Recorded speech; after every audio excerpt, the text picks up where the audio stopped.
How's it going, everybody? I didn't do a live stream yesterday because I was just totally wiped out, and so I didn't necessarily want to do one today, but I decided I'm going to do it. So for those that are just tuning in today, I'm going to be talking about liars in media, but something interesting that I saw, and it is arguably the smartest man in the world has come out speaking about identity politics. So I thought, I'll do a live stream, we'll have a conversation, and we'll talk about the smartest guy in the world and his take on identity politics. So if you're just joining in, make sure you give a thumbs up. You can comment below and your comments will appear on the screen. You can give super chat.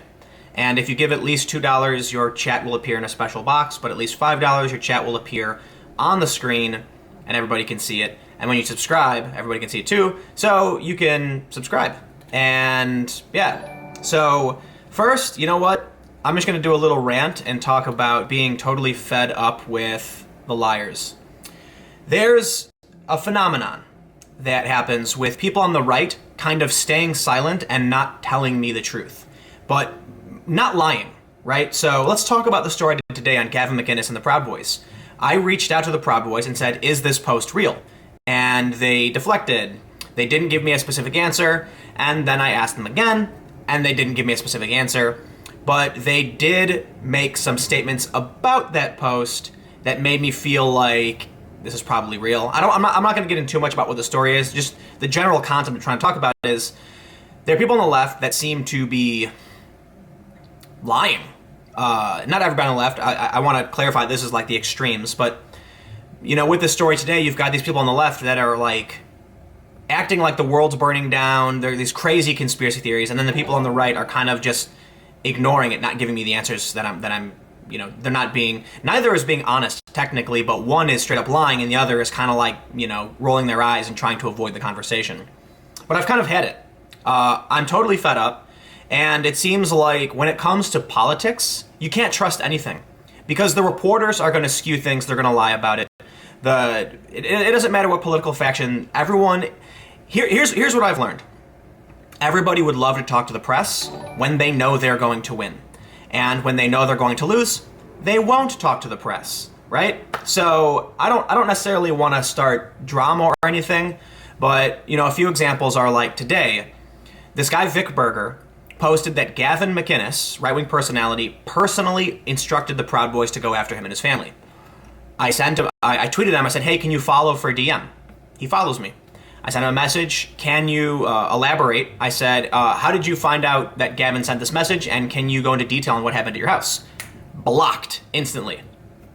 There you go, there's his evidence. This is a guy who claimed that he was being attacked because someone a couple weeks ago, or about a week and a half ago, sent him an anonymous email claiming that Gavin McInnes was speaking in the third person and instructing the Proud Boys to go after him.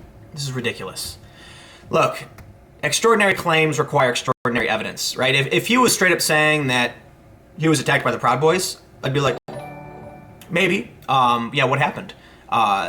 When he's saying that Gavin McInnes is personally instructing the Proud Boys to go after him because Gavin not only knows who he is, but is offended by it, and that in his message he's speaking in the third person, well, now that's getting a little extraordinary, right? Gavin's not known for speaking in the third person, but he is kind of a kooky guy, so maybe. But I'm sorry, man. If you're going to make the claim that these things are happening, I'm gonna need some evidence. And then, what happened a while back was Tommy Robinson at the Day for Freedom event, where I don't know if it was him or someone associated with him posted completely fake news. It's flat out fake news. I don't know if they're, look, I never say that people are lying. I tend to say it's incompetence. And then people get mad. They're like, no, Tim, call it what it is. Call it lying. Well, I still won't do that in this instance either. And I talked about this a couple weeks ago when it happened.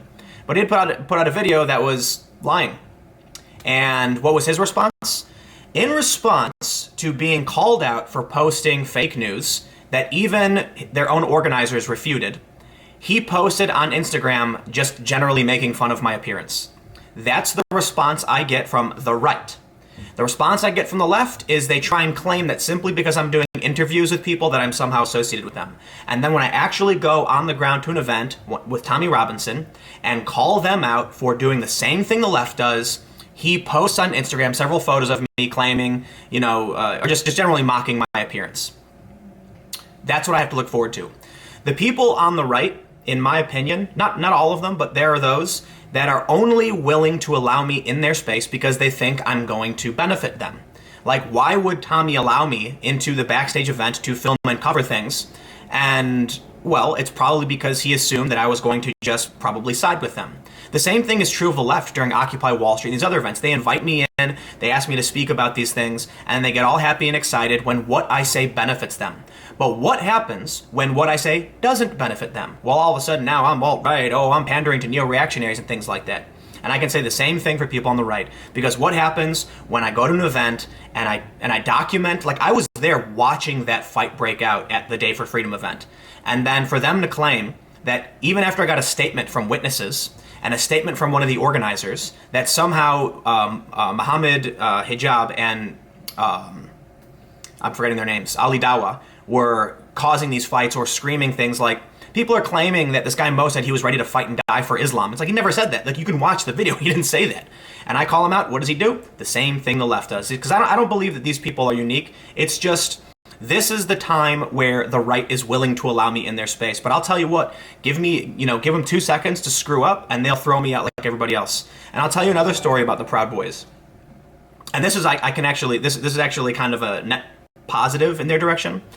After I did the interview with Gavin and some of the Proud Boys in, I think it was Berkeley, where I actually filmed their initiation ritual and all that stuff, there was a group of them standing out in front of this bar when some guy who wasn't a Proud Boy but was hanging out with them started, let me back up. A guy walked out of the bar and started insulting the Proud Boys.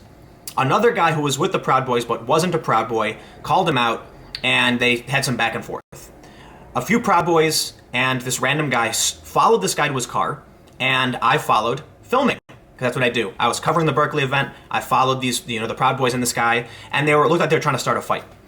Nothing really happened. The guy got in his car and then flicked him off, and they yelled and they walked away. But this one guy who was with the Proud Boys is like, "Whose side are you on? Why are you filming? What are you doing?" And I laughed. I'm like, "I'm not on your side, dude. Like, I'm here covering the event. I'm gonna tell people what's going on." And then when we walked back to the bar, we were about a block away. He said, he told the Proud Boys that I was filming him, and they were going to start a fight. And the Proud Boys were like, "Yeah, that's what Tim does." And I laughed, and I'm like, "Yeah, like, you don't get a free pass. If you start a fight with some guy, I'm going to film it, and people can decide what happened." But you know what? I will not be surprised if in, a year, the same people who are acting like I'm some great journalist are all of a sudden going like, "Oh, Tim's changed, man. Now he's a lefty, blah, blah, blah." All right, I'm going to get to these super chats because I've been kind of ranting for a little while. Heimdall's, that's weird. Justin 4 says, "In all likelihood, this is either completely fabricated or some dumbass Proud Boy did too much coke before he logged on to Facebook and said, stupid, nothing more." The Dashing Rogue says, "This international nationalist crap is becoming a problem. Keep up the good work." Yeah, there's a weird thing that I talked about in my last live stream, that basically you've got international nationalist, it's not oxymoronic technically. You can actually try and understand what these people mean. They're activists who are nationalists, who believe in like American sovereignty and American borders, and they want other countries to believe in their own borders too. So they go and advocate to those people to advocate for their country, right? It's essentially in opposition of globalism, like telling people, "Hey man, that's your country, you should take care of it, you should protect your borders, and you should not become globalists." That makes sense. However, I do want to point out that I think it's funny that most of these countries don't care. The countries in Europe, in the EU and things like that, most of the people are accepting of what's happening. So it's not too dissimilar. Like, I get it, they're not the same thing, but I look at it like, why are you being offended on behalf of people who don't care?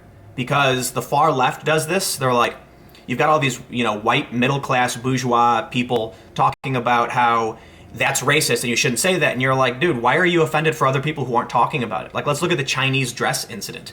They're like, "This is cultural appropriation. How dare you wear this dress?" And then it turns out Chinese people were like, "Oh, that's pretty cool. That's cool. She looks great." Why are you being offended on other people's behalf?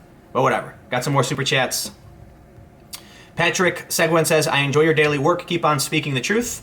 Mel Gibson 138 says, "Tim, I was there at the PB Berkeley story. I can 100% confirm accurate." Yeah, and I do want to point out that the guy who got mad at me wasn't a Proud Boy.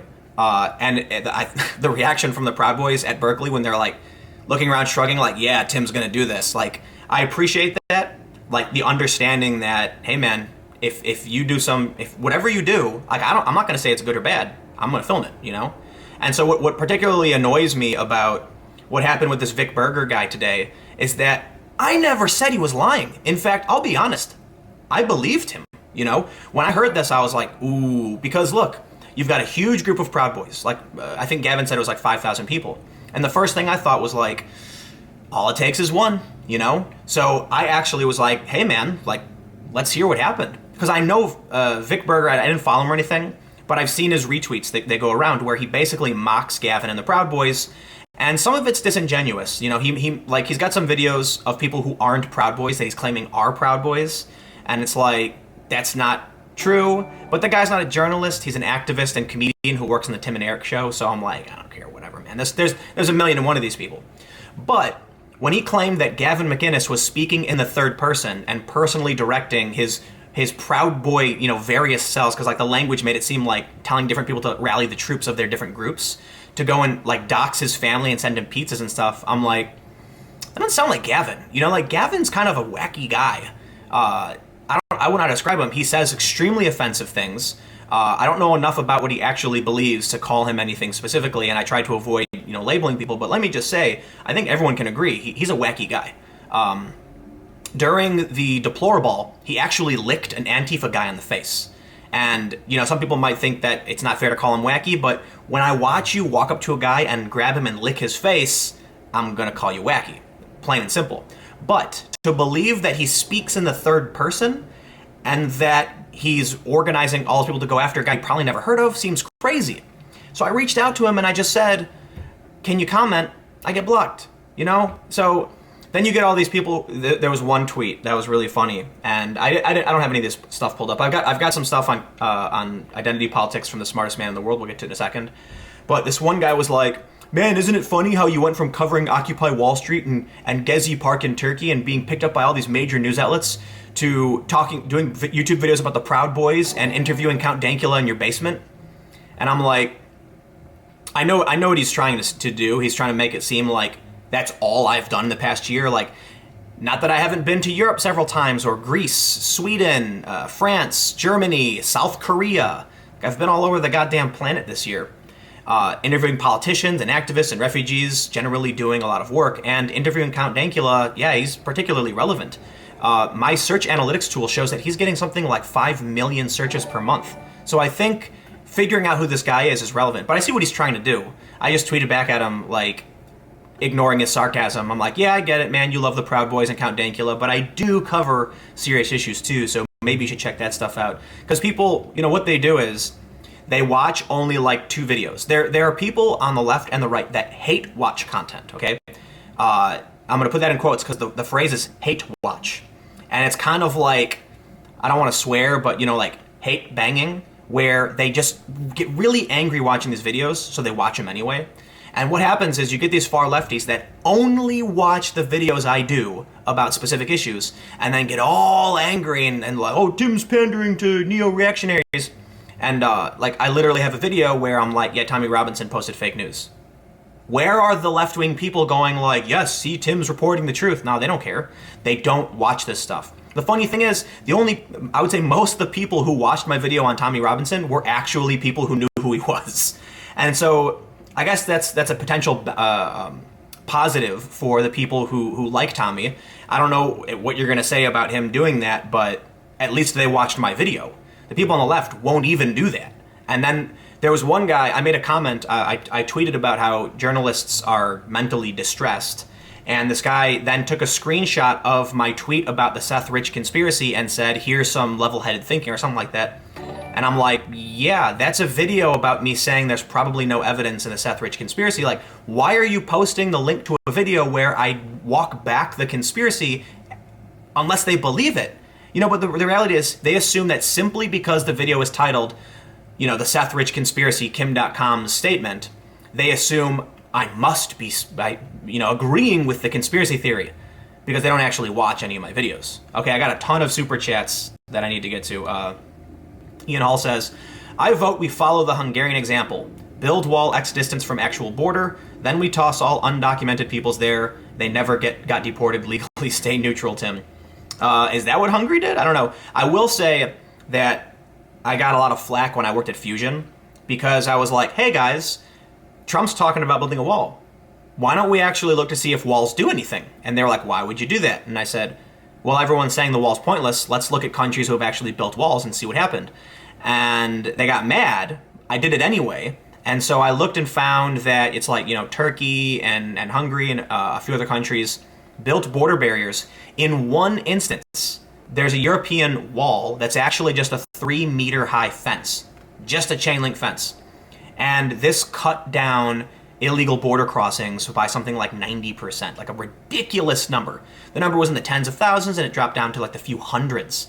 And so I was like, wow, border walls probably will work.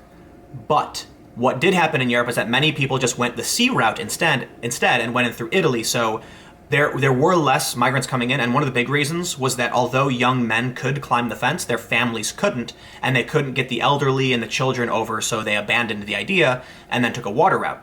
Which means that in the US, even with a wall, we do have a problem with people overstaying visas, but when it comes to ground crossings, a wall will probably be a massive deterrent. Does that mean it's worth it? That's not what I'm asking. Does it mean that we're wasting money? I'm not asking that either. I'm simply trying to determine whether or not a wall will stop people from walking across the border. And the logic is there. Yes, it will, but I can show some examples. Because of that, I was called a white supremacist. This is what I'm fed up with. If you've made it to this point, I am absolutely fed up with people who hate journalism. I am absolutely fed up with fake journalists. I am absolutely fed up with high-profile media personalities who threaten, like they call me a racist or a white supremacist simply because I said, hey Vic, can you elaborate on what happened to you?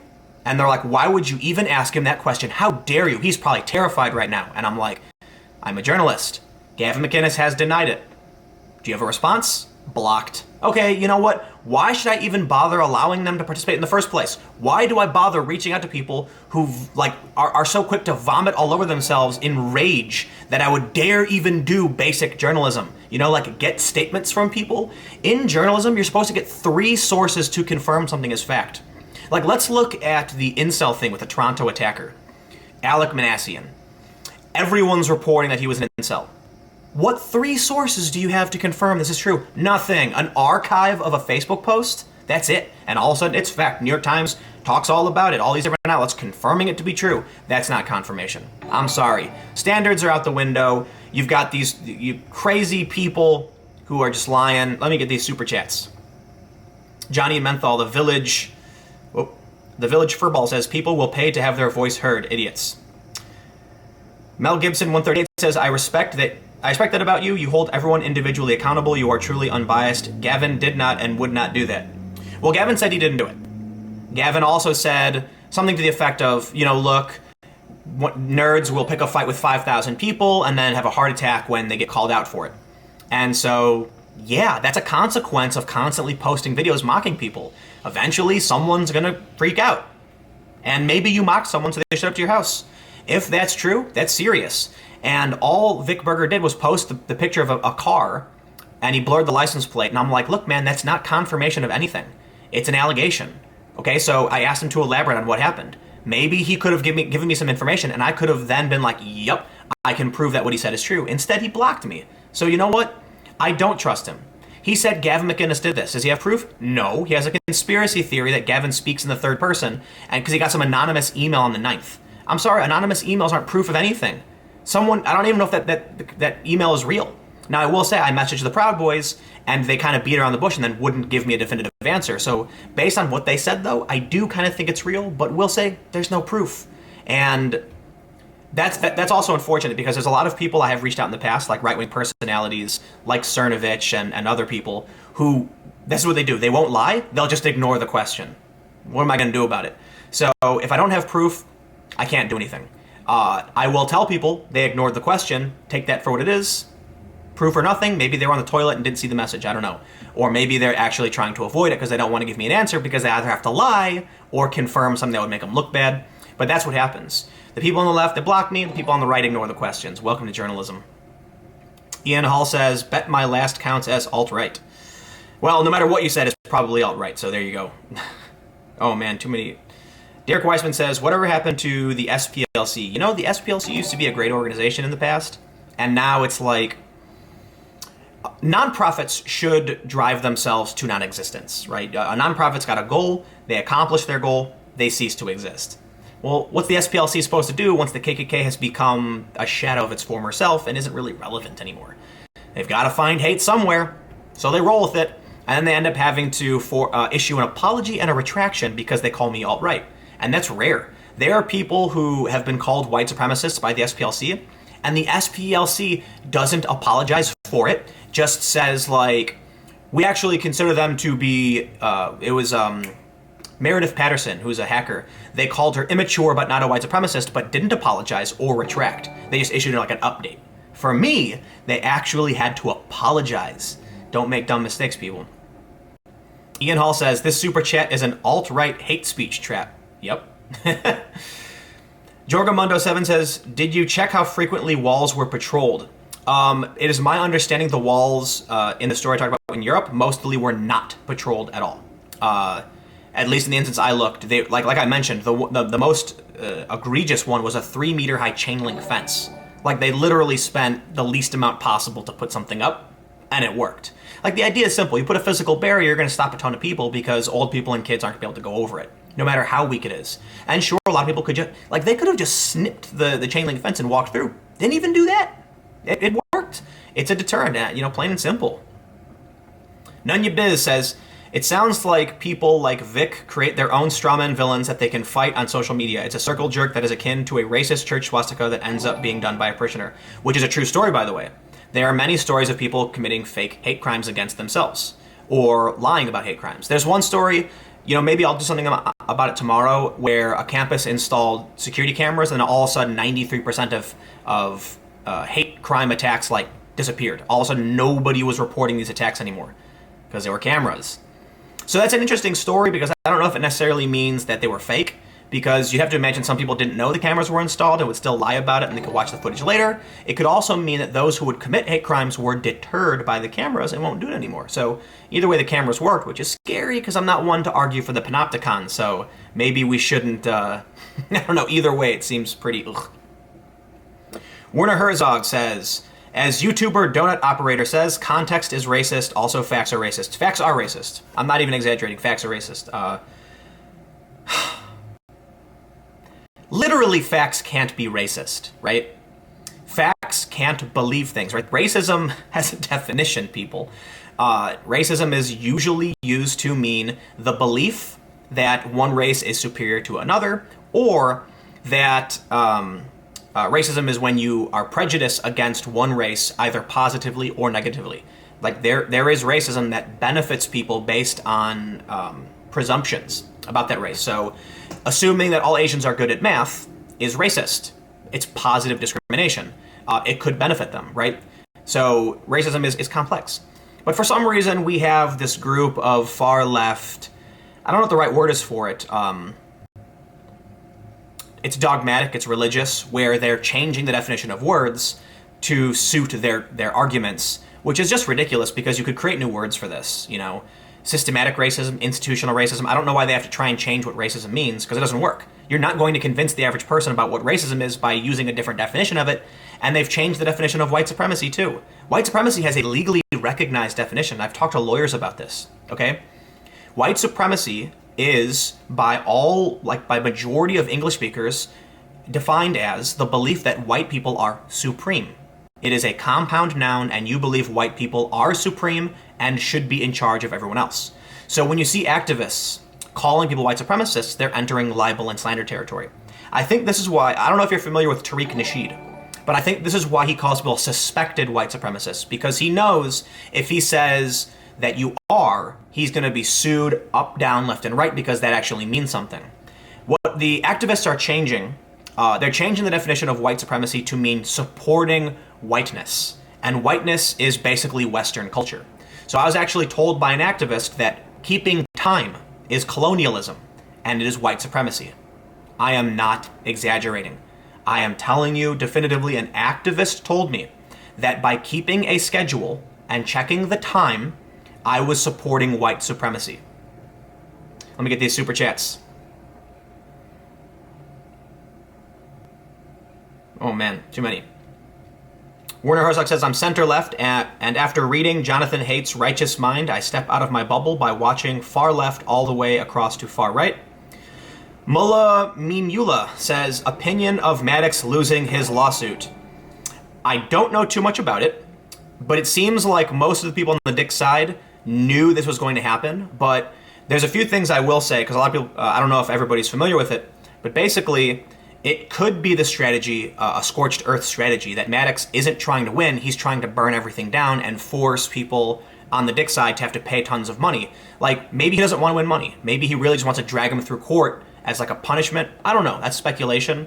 But it looks like it's possible the suit might continue in California and that Asterios might get, there might be re-litigation or something. So I really don't know what's going to happen. If it is the case of kind of just trying to drag people through court, then I would say this is not uncommon. I don't want to say like it's really common, but this is what people do. It's a feud. You know, these things happen. I don't know enough about it though. I wasn't there. I know people have covered it, so I don't want to act like I know more than I do. That's all I can really say, I guess. But you know, thanks for the super chat. Paul Shear says, "We get it. You are fed up." Yep. Apocalypse Lemon.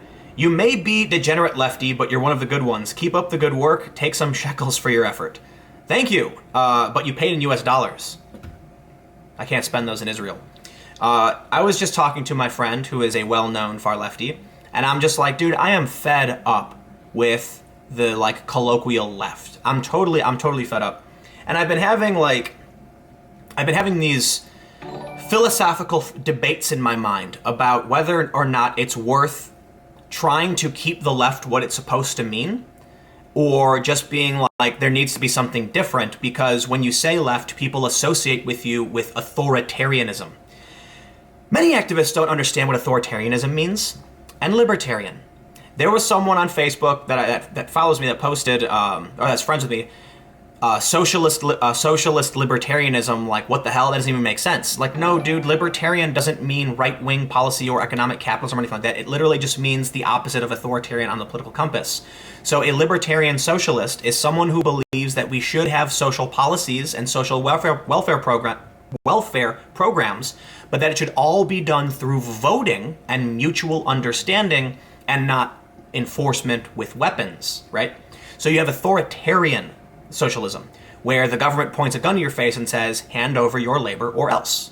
You have libertarian socialism, where they come to you, knock on the door, and say, we've all agreed that you should contribute to the society you live in, otherwise you need to do something else to contribute. Like, you need to pay money to contribute, do something to contribute, or you need to not be a part of this community. Which is a conundrum, because when you go all the way down to the bottom of libertarian, you literally can't do anything against somebody who is causing you problems. You can't. Typically, when you go 1 degree above anarchy, then you have the basis for a simplistic government, in which case you can be libertarian and still have authority. You are just very light with it. Like, the community comes together and says, there are, 100 of us, and those 10 people aren't contributing and they're a strain on our resources, so we're going to enforce that they no longer be a part of our community. You can still have authority. But what happens is these people on the left are like, if you don't do what we say, I shouldn't even say the left, like the colloquial left, then you are racist, a white supremacist, you are ostracized, you are shut out from different jobs, they will attack, they will dox. It is ridiculous. And to act like the alt-right has anywhere near the institutional power of the regressive left is total BS. Absolute BS. The alt-right has been crushed by the hardcore, like by the regressive left, the anti-fascist activists. You know what, man? It's really dangerous when we allow black-clad individuals with masks and glasses to go around, sunglasses to go around beating people and things like that. Between the fight of these extremes, which I don't even know if necessarily makes sense to call them left and right because they're just kind of authoritarian extreme groups, the alt-right lost. They did. People weren't showing up to Richard Spencer's events. He talked about, pulling back the activism. But they're basically two identitarian groups. They believe in kind of the same thing, just kind of at odds with each other. The regressive left, there was a chart, I talked about this a few months ago, that showed where social media was on the spectrum. And there was like Democrats, Republicans, there was the resistance, there were Trump supporters. brand marketing was in the same category as the resistance. What that means is that when Oreo Cookies is putting out a piece of content to promote their brand, they align it with the regressive left. The regressive left has very heavy institutional power. Why? I think it's because the left is collectivist, and what we call the left. And so what happens is when you have loud, angry voices screaming about oppression, the average left-wing person says, I better just go with this. They're the loud, strong voice. People on the right tend to be more individualist, more libertarian, in which case they're going to be, I don't got to listen to you, I do what I want. And so you get, more often than not, bickering and arguments. And I think this is one of the reasons why, when it comes to terror attacks, a lot of people in the U.S. who commit them are far-right white supremacists, because they're individualists who think they have the right to do what they want, fight back, and that's an authoritarian move they're making. So it's not a libertarian right-wing thing. And the people on the left are collectivists who operate in cells. So what happens? Well, the people on the left are very easy to infiltrate and arrest, and the police do this all the time. They also have different strategies, right? So like the far left will sabotage buildings, burn things down. There was one famous incident where they were talking about pouring concrete on railroad tracks and claimed to have done it. It's easier for the police to stop a group that is planning something than an individual who you don't even know about. And so I think that's why we see that difference. I think we're also more likely to see the regressive left attack regular people. It happens more often. It's much, much lower level. So I got to admit, I would rather have some like frothing at the mouth, crazy regressive, slapping people in the street than people going to church with guns. But there is extreme terror on both sides, like the guy who brought a gun to the baseball game and shot up a bunch of politicians, or the dude who went to a church and shot up a bunch of white people because he said it was revenge for what happened at the other shooting with black people. So there's no innocence. We also had that guy in Dallas, the black identity extremist who shot a bunch of cops and was sniping people. I'm not an expert. What I can say is that by most accounts, it looks like the right holds is holding the torch for extremist acts and like actual terrorism, but the left holds the torch for general violence against regular people. I gotta get these super chats. Evil Bunny Fufu says, oh, I read that one already. Oof, it just jumped me all the way down. Nyruk Dayrog says, you do great and needed work. However, everyone needs a vacation at some point. Recharge to later re-engage for truth and justice and the American way. Insert cartoon of Tim with a superhero cape. I don't think I need a vacation. I think I need to do more work. I saw on my homepage the other day that Sargon made like 5 videos in a couple hours, and I'm like, damn, there's no excuse for me to not do my main video. Okay, so look, I had like 10 stories pulled up. I actually still have them all pulled up, where I was like, man, these are good stories, but they're just not enough for a video. Like there was one video about this company, Storyful. Well, I've known these guys. I know the founder of Storyful. What they do is they aggregate content and allow news companies to get access to their feed so they can find social and viral videos faster. This company had an extension that was monitoring what journalists were watching. So they had like basically kind of spying. And Storyful claims that they told everybody. This is a really interesting story. It's seriously interesting when you realize that people are accidentally giving up their browsing history to this company. But honestly, that's like a minute-long video. So what I realized, what I probably should do is on my second channel, is take these smaller stories and just read through them and then, mini versions of my main channel, main videos every day. The main reason why I do videos every single day with no days off is, for one, I'm reading the news anyway. Like I literally wake up and I got 2 monitors here and I just read everything. And so what I realized a year and a half ago was like, I would tweet out stories I thought were interesting, but I couldn't provide a lot of the thoughts I had on it and the context from other stories related to it. But also, when I do breaking news events, live streams and traveling, those happen once a month, once every other month. And so what do I do in between that keeps my channel active? And I'm like, I need to do something every single day. I don't have to do like 5 or 10 videos like Sticks, Hexenhammer. He does like 5 videos like in a couple hours in the morning. That's a lot. Maybe I could do that on my second channel. But for my main channel, I want to have something that I feel is informative, interesting, and sometimes, man, there's like nothing going on in the news. But, that's the point is not, like, I look at my main channel as kind of like a show. So if there's nothing really too newsworthy, I tend to do, like, I might do something that's more philosophical and more concept-based. go back in time and look at stories and how they developed and stuff like that. I try to. I don't know if I succeed. And then maybe I need to do more work. So vacation, no. Iron Herjar Mad Cat said you'd make a decent detective. Oh, you have no idea. I grew up in the world of hacking. I can find someone's. I can get everyone's personal. I could find a person's personal information in 2 seconds. I used to do this joke where I would talk to a friend, and I would be like, "Hey, you want to come to a party later?" And they would be like, "Yeah, sure. Where's it at?" And then I would read them their parents' address, and they would be like, "Wait, what?" And they'd be like, "How did you get that?" And I'll be like, haha, it's funny. But like, we're in a community of hackers. It wasn't like a weird thing where I pushed random people and read them their address. It was like we were having like hack-offs, essentially, where my friends would hack my computer and then, we'd hack their stuff back. And so it was like a joke we had where I'd like dig up their personal information. It's all public stuff, though. But if I really wanted to, I can find. And that's the thing about being a journalist. When you work in a newsroom with real journalists, this is what was really, really amazing, is that so many people knew how to do this, and I thought it was hilarious. They had different techniques. And I'm like, that's funny. You guys would make great social engineers. I feel like there was a time where journalists were actually like, almost like con artists. You make a phone call to a company, and like, so I was talking to a friend about how do you get access to high-profile individuals. And I said, assumptive language. You call, you learn as much about them as you can, show up to one of their events, and then talk to them like you know them. And high-profile individuals will be worried about acting like they didn't know who you were, because imagine this. You meet someone at a business meeting, and then, you meet them a week later, and they're like, do you remember me? You don't want to be like, I have no idea who you are. No, you go, oh yeah. So there's things you can do to get access that journalists just don't do anymore. Adita Goturu says, good work, man. Oh, thank you. I don't know what currency that is. It looks pretty cool, though, but I appreciate it. Evil Bunny Fufu came in and said, you said the wrong name when you read my super chat, but that's exactly what Donut Operator's point is. If you don't watch him, check his videos out. I did watch some of his videos. Is Donut Operator a reference to like cops or something? Like, I don't know. El Pollo Diablo. What is that? The chicken devil? Which Instagram was this where Gavin was making fun of you? I can't find anything on his Instagram. No, Gavin wasn't making fun of me. Tommy Robinson was. I guess Tommy Robinson's response to me saying that he published fake news was to post a video making fun of me for being bald. I'm like, it was a video where Millennial Matt, who was like a notorious troll, came up behind me and pulled my hat off, and admittedly, like, I wigged out. There's no excuse for it. And like, so it started getting posted on 4chan and stuff, and so I did an AMA on 4chan where I was like, all I can do is be like, yep.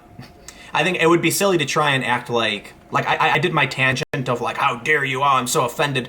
The main reason I got angry when he pulled my hat off was because Antifa had just hit me. Like, this masked guy came up to me and smacked my camera and started screaming in my face. My blood's boiling. These people are repeatedly like getting in my face and harassing me. And then I get away from them trying to be like, I need space. I need to get away from these people who are actually just screaming at me, when all of a sudden this guy comes up from behind me and just pulls my hat off and starts laughing about it while filming me. And I can't do anything. Like, I literally can do nothing about it. So it's like a point of stress where I snapped and like I threatened to knock his teeth out. It was dumb, but you know what, man? I have emotions, and get me hot-blooded, and I can lose it too, and that was it for me.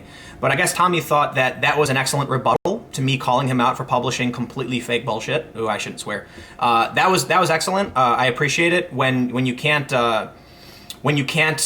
answer or defend your own positions. Just do what the social justice warriors do and just attack my appearance, because that makes you look really good. And you know what? When you screw up and don't stand up for free speech, just blame the people who work for you and then fire them for it. Yeah, like, I care. Oh man, you know what? And I didn't say anything. I brought it up because I have to bring it up. If I'm at an event and I film it, I'm gonna say, hey, here's what's up. But I thought it was polite. I acknowledged and respected the fact that he allowed me into his space in the first place, and that's the only reason I was able to be there to film this and refute what he had to say. And I said in my video I would like to see him address this. Instead, he just mocks me. So there you go. This is why I don't like aligning with any faction. With the Day for Freedom event not allowing Ali Dawa to speak, I'm just like, you're not going to stand up for your own principles. Why would I stand with you? And that's why I don't stand with anybody, because I don't trust anybody. And I got to be honest, I am willing to bet that even the people who I don't want to be overly disrespectful to people who actually are respectful to me, so I'm not going to name anybody. But I assure you there are a lot of people who are more not necessarily far right, but in like the anti-SJW community, who would probably still defend Tommy and still go to his events and not call him out for what he did. But people like Dankula denounced the violence. Sargon said he wanted Ali to speak, and I have a ton of respect for that. The Canuck says, went to J school in Canada 2013 to 16. I'm a classical liberal and was the furthest right person in the program. Most of my class just wanted to be on TV. Here's the thing. I think that one of the reasons why a lot of people in media are not calling out the BS is because, they want followers. They want to fit in. They want to risk their positions.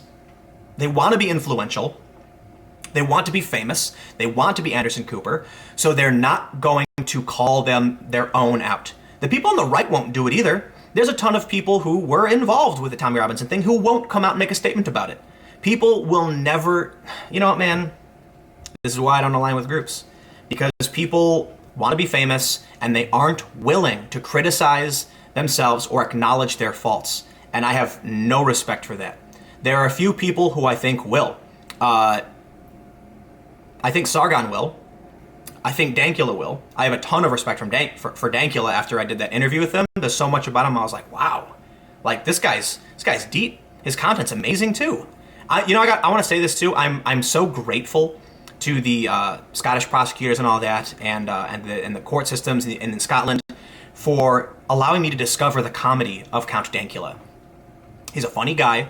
He's clever. I dig his politics. I think he's a good dude. And I wouldn't know about him if they didn't decide to arrest him for making a joke. So I can appreciate that. I don't appreciate him being dragged to the courts for a couple of years, but hey, it is what it is. Jose Pereira says, I'm thinking of a career change, but never went to college, so I'm considering community college since they're gotten better reputation-wise. Saw your tweet recently about cost. Will you cover the issue? I actually reached out to an economist who is a professor, and I'm hoping to talk about diversity initiatives in colleges and student loans and college in general. I hate college. I think college is a waste of time. I hate high school. I think most institutionalized learning facilities are a huge waste of time. And I think, for one, our public education system in the US is total garbage. It's a coercive system. A friend of mine who's a physics professor did this great lecture where he talked about how forcing people to learn at your pace doesn't make sense and how our learning facilities are coercive. What that means is you have 1 week to learn the subject or else, instead of being positive. So he's a skateboarder and he compared it to in skateboarding. There's no cheating in skateboarding. If you can't do a trick, you can't do a trick. Skateboarding is about personal growth and development. Sure, there's competitions. People play games with each other. You can play like a game of skate. It's kind of like horse. When I go to the skate park, I'm not going there to try and do the best trick in the world. I'm trying to do the best trick in the world to me. So I think it was a couple weeks ago, I tweeted that for the first time I landed a nollie flip no slide. And that was a huge deal for me. The trick is called nollie, kickflip, to backside no slide, right? That might be jargon. It is jargon. It's probably different language to a lot of people. But it's a complicated trick. It's advanced level, and it was a big deal for me. I'm pretty good at skating. I can do a ton of great tricks, and I've done a ton of stuff over my amateur career. I don't actually make money or anything, but as a skateboarder, I have triumphed in many different ways, and I've pioneered a lot of tricks and innovated some things. But it's always about doing better for yourself. When it comes to school, you are doing it for someone else because they're telling you have to do it and they're threatening you with punishment if you don't. Everybody learns at a different speed. So you know what? College sucks. It's a waste of time unless you want to be a doctor or a lawyer or a scientist and actually work. Maybe you want to be a college administrator. Okay, go to college. If you want to be a lawyer, you go to college. You want to be a doctor, all that stuff.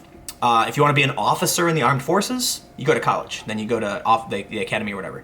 But if you're looking for a job, man, if you just want to get a good job, then go to trade school. Seriously, we need trade jobs. We need plumbers and carpenters and things like that. And people aren't doing that. And a lot of young people think it's so beneath them. The American dream was never supposed to be that you took out $120,000 in loans, went to college at a liberal arts school, and then got out and made 6 figures. That was never the American dream. The American dream was that you could be dirt poor and keep working and save up enough money to open your own deli and then make sandwiches for the rest of your life, but now you live a comfortable life. The American dream was that you could be a dirt farmer in the middle of Asia, save up enough, bits of metal to hop on a boat, make it to America, and be from the bottom of the bottom, and eventually you can bring your family over, living in a small studio apartment all crammed together, but your kids will live a humble life, eventually going to college, and eventually the wealth of your family will expand. The American dream wasn't about being a billionaire. It was about succeeding. It was about upward mobility. It was about the fact that I personally come from the south side of Chicago. My parents are divorced. We lost our home in bankruptcy and all that stuff. My friends were in gangs and on drugs, and then I got out of that and did something with myself. That's the American dream. But instead, you've got college students saying, the American dream is dead and the government should forgive my loans. Like, dude, you were never supposed to take out $120,000 in loans. It makes no sense. When I was like 16, I read this article from an economist, and he said college is a bad investment. If you went to any investor and said, give me $40,000 and in 4 years you will owe me $40,000 plus interest, they will say, why would I do that? That makes no sense. Why would you take a loan for $40,000, spend that money, and then come out with your investment being negative $40,000 with massive interest you can't pay off because you have no guarantee of a job? That sounds like a terrible investment. So you know what? I didn't go to college. All right, I gotta get these super chats. The Great Pop-Tart says, if you wish to not have rights, drive a truck over the road. Every time I see someone stating my rights, I get pissed off. Wait, I'm not sure I follow. Oh man. Whenever I try and read these, it jumps and it makes it hard. Rulo303 says, my mom was a journalist and she was taught that she had to come back with something or anything newsworthy to write about by end of day. Do you think that this leads into people stretching the truth? Just have something to say. Yes, I can confirm. I have a source who works in local news who refused to speak up about this, which is really annoying, that she was instructed regularly to lie. And they would often hand her stories, and when she did about an hour of research, found out that the story wasn't true, they would say, well, how can we frame it anyway? This is what local outlets have to do. There's a deadline. They have to produce news every single day. Could you imagine if you turn on the local news and then all of a sudden they were like, in today's news, nothing really. We were going to talk about typhoid, but then we realized it wasn't really happening. And then we decided to look into what's going on with the homeless crisis and found there's been some improvements, but for the most part, it's not really a lot developing. So yeah, that's what it is. But now we're going to sit here for the next half an hour and I'm going to play with my paddle ball and ball in a cup. No, they don't do that. There's always something. The movie Nightcrawler is amazing because I'm like, there you go. They call these people vultures. I am not kidding. There's a group called the Vulture Club. It's actually kind of a cool name. And they're journalists who help each other out, and they go and they're photojournalists and videographers. They travel the world, conflict reporting and stuff like that. But they actually refer to themselves as vultures. I didn't even get into the smartest man stuff. I should get into that stuff. Mel Gibson 130 says, what time is it, Tim? I deserve to get punched now. Wait, I don't know. Maybe that's too old and I missed the context. The Gath said, left is more mob violence, right is more lone wolf. Bingo. I agree with that. Mr. Nicktown says, unbearable shout out, Tim, keep timming. I will, because I can't do anything else. Although my middle name is Daniel, so at some point I could Tim Danning or something. Revia says, take a break video and review something you like do a series marathon or top 100 skater tricks with your skater friends. That's for like my second channel because YouTube is a terrifying beast that will absolutely punish me if I don't maintain a consistent through line through my content. This is what makes news so difficult. Casey Neistat has an advantage. His videos are about Casey Neistat. That means if you like Casey Neistat, you'll probably watch most of his videos. But my videos are about different subjects. While I do have people who watch all of my videos every day because they like getting information from me because they feel like they'll learn something new or that I try to be fair, there are a lot of people that won't watch my videos if they're just not interested, and that's fair. But what that means is, whereas 60% of Casey's viewers will always watch a video, and it's more like, 25, I have something probably like 8 or 9% of my subscribers will actually watch all of my videos. Because, like I said, it's fair, but they're not interested in everything. Today I made a video about Gavin McInnes. I'm sure there's a ton of people who follow me who don't know or care who he is, so they're not going to watch. What that tells YouTube is that my videos aren't good enough for people to watch every single day, and they should prioritize other people's YouTube channels. And this is why gaming works so well. Because if all you do is play Fortnite, everyone's going to watch your Fortnite videos.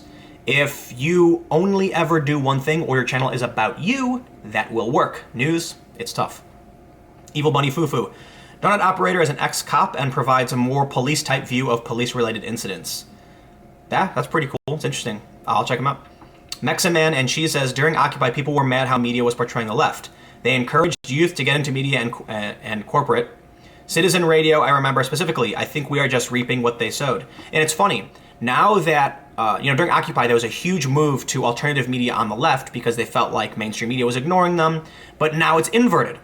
You know, a lot of people that were at Occupy got pushed out. On the first couple days, there were old conservatives who were there because the left and the right agreed Wall Street was screwed up. You know, the financial collapse pissed everybody off.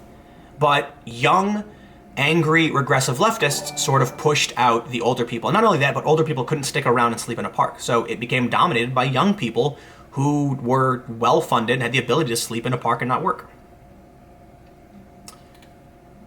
Oh man, Meximan, she says, I specifically remember feminism coming back into mainstream as people were figuring out what happened in the '08 collapse. Coincidence? Am I crazy?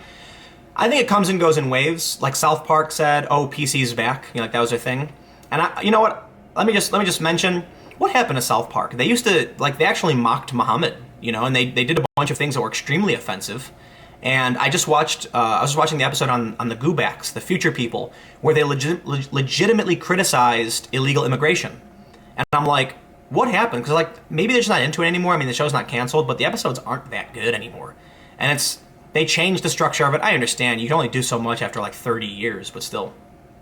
Pub Test says, Tim Pool will just email you an Australian story video about a counselor who was sacked for sharing a newspaper article on Facebook that domestic violence can be two-way. Yikes. It can. Mel Gibson 130 says, Tim, what time did you go skating? That's racist. What time did I go? I didn't go skating today. I went skating yesterday. I only got to skate for about an hour. I busted my knee in Chicago, and it's so dumb. You only ever get hurt doing stupid things. Like, when you actually skate... So, I'll tell you a story. When I was 16, I was trying to do what's called a backside 180 off of a gap that was about 5 feet high and maybe 8 feet long. A backside 180 is when you ollie, meaning you jump, but you spin 180 degrees with your back facing the direction you're moving, so you're blind. You can't see what's in front of you. I fell probably 30 times, but every time I fell, I just get up and roll away, because that's what you do. In skateboarding, you bail, you roll, you get back up, you try again. A little kid, after I landed it, I'm like, yeah, I nailed this. A little kid walks into the park, slips, falls, and breaks his wrist. And I was literally going 8 or 9 miles an hour, jumping off of this 5 foot high, 8 foot long gap, blindsided, falling 30 plus times, totally fine. And this little kid trips and falls. So I'm skating in Chicago, and I'm skating around, skating really well. I'm having a good time. I'm like, this is great. I'm in Chicago for a few days. And then I decided to go to this little curb section, a tiny little drop, and do the biggest kickflip I can do, and I fell and tweaked my knee. I'm like, why do I bother screwing around? I should have just skated like normal instead of trying to do goofy things. There you go. James P says, Tim, you are a badass. Keep on keeping on, brother. I really appreciate it. Hey, man, for everybody that's watching, thanks for tuning in. We're going to talk about the smartest man once I get to this last super chat. But hit that thumbs up button, subscribe, and I've got videos every day. I'm gonna try and do more videos on my second channel. We'll see if I can pull this off. Foreign user says, all mainstream news is fear propaganda. The earth is flat and God is in you. Well, I don't think the earth is flat. I do think God is in me based on, I've explained this the other day about my understanding of more of an Einsteinian God. I don't believe in an Abrahamic God. I think, but I do believe there is something bigger or greater, however you define it. And actually, we'll talk about this in a second, because Chris Langan is the smartest man in the world, they claim. And he made a statement about identity politics, which is really interesting. And then he's also got a mind metaphysics theory of the universe, which is interesting. Nishant Green says, what are your thoughts on those who lean more as journalists than as activists, but still work under the MSM umbrella? Should they be viewed more on their work or the media they work under? The media they work under. There's a lot of people who work in mainstream outlets that I respect, and you have to. I mean, it's very few people can do what I do, and you have to be a crazy person to try and do this. To give up your security and risk losing everything to make YouTube videos, that's nuts. But I worked for several years, saved up money, and then said, now I'm going to do it. And that's how you start a business. You work hard, you save, and then you can invest. And you know what, man? For the first 7 or 8 months, I was just running out of money. And I was like, well, at some point I'm going to have to do something, but I don't know what I'll do. Maybe I'll move back home, or, I certainly don't want to go back to these companies, because it's I feel like they're putting nails in my head every day because I consider them to be evil. I don't use that word lightly, not everybody, but just like the institution, like the organization. And if you want to make money doing this, you've got to go to one of these companies. I had offers from big companies that I view as being regressive left. And it's like, man, I just can't do it. I didn't know Fusion was regressive left when I joined because they said they wanted to be like Vice. And at the time when I was at Vice, nobody told me what I could or couldn't do. Like, there were arguments about budgets for sure, but if I was like, this is what happened, they'd go, okay. They'd publish what I said happened. I didn't have to deal with anything. It was pretty great. I don't know what's going on there now. I don't think they have hard restrictions necessarily on what journalists can or can't say, but I do think, like most companies, they are driven to push specific narratives that, or they try to avoid things for the most part. They try to avoid offending sponsors or producing content that would negatively impact them. So the way I see it now is, if you know you work for a company that's lying and deceitful and you don't say anything, I've got no respect for you. Sorry. There are a lot of journalists who just don't know, they don't pay attention, they mind their own business, and that kind of bothers me, but I'm not going to get mad at you for being dumb. If you know you're doing it, if you know you work for them, and you're just like, but I need a job, nah, you get no respect. Sorry.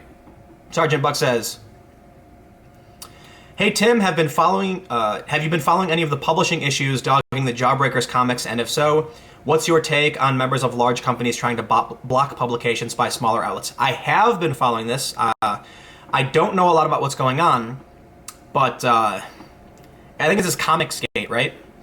I was thinking about, digging into it a little bit and then making something about it, but I figure this is something that's probably going to take a little while for the dust to settle to see where it ends up, because right now it's a little premature. So, yeah, I don't know. I think I got all the super chat out of the way, and I think we need to talk about the smartest man in the world now, because we're almost at an hour. You guys ready to talk about smartest man in the world? So let me pull this up. So this is Chris Langan, and actually, you know what? Oh, you know what I should do? I should pull up his Wikipedia. I thought I already had it pulled up, but I guess I didn't. So first, this is Christopher Langan. He's an American whose IQ is reportedly estimated between 190 and 210. Doesn't necessarily mean anything, but he's been repeatedly dubbed the smartest man in America and the smartest man in the world by some. And he's got something that's interesting. It's called the cognitive theoretic model of the universe. I don't know a whole lot about this, but I think he's arguing that the mind and the universe are like intertwined or something like that. It's like a metaphysics thing. I don't know who this guy is essentially, but I guess he's respected. He's known for man with one of the highest known IQs, author of the cognitive theoretic model of the universe, and his spouse is a doctor.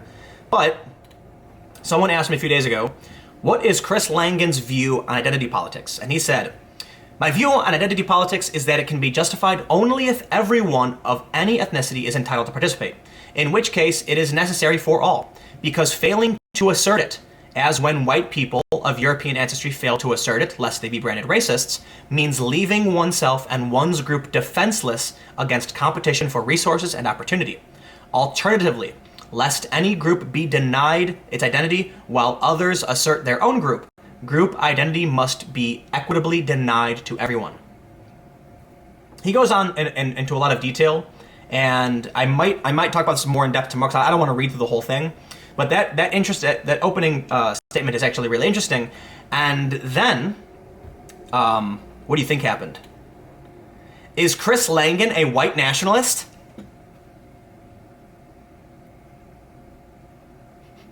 No answers yet. So wait a minute. He said that white people of European ancestry fail to assert their identities because they're branded racist, and that either everyone can be an identitarian or no one can. That means he's a white nationalist. How's that for humor, huh? So this guy is called the smartest man in the world, and this is what it's come down to. This is where we're at. Why do I even bother?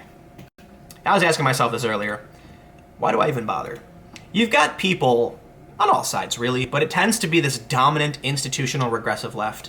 They're just not honest. They're not playing fair. They're willing to lie, cheat, and steal, making stuff up, setting up straw men to be the grand boogeyman that they're fighting, and it's just, I gotta ask myself, what's the point?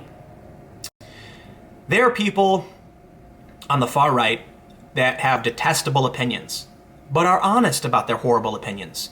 And I don't like their opinions. So it's like, why is it the people who are straight up telling you they have horrible ideas and opinions. They're being honest about it. And then the people on the far left who are authoritarian, who they also have, honestly, they have horrible opinions too. But I like the left, right? I don't mean left as a group. I mean like the political positions of the left, libertarian, center-left libertarianism, this kind of thing. Why does it have to be associated with liars and cheaters? And why are we, man, this is what my conundrum was.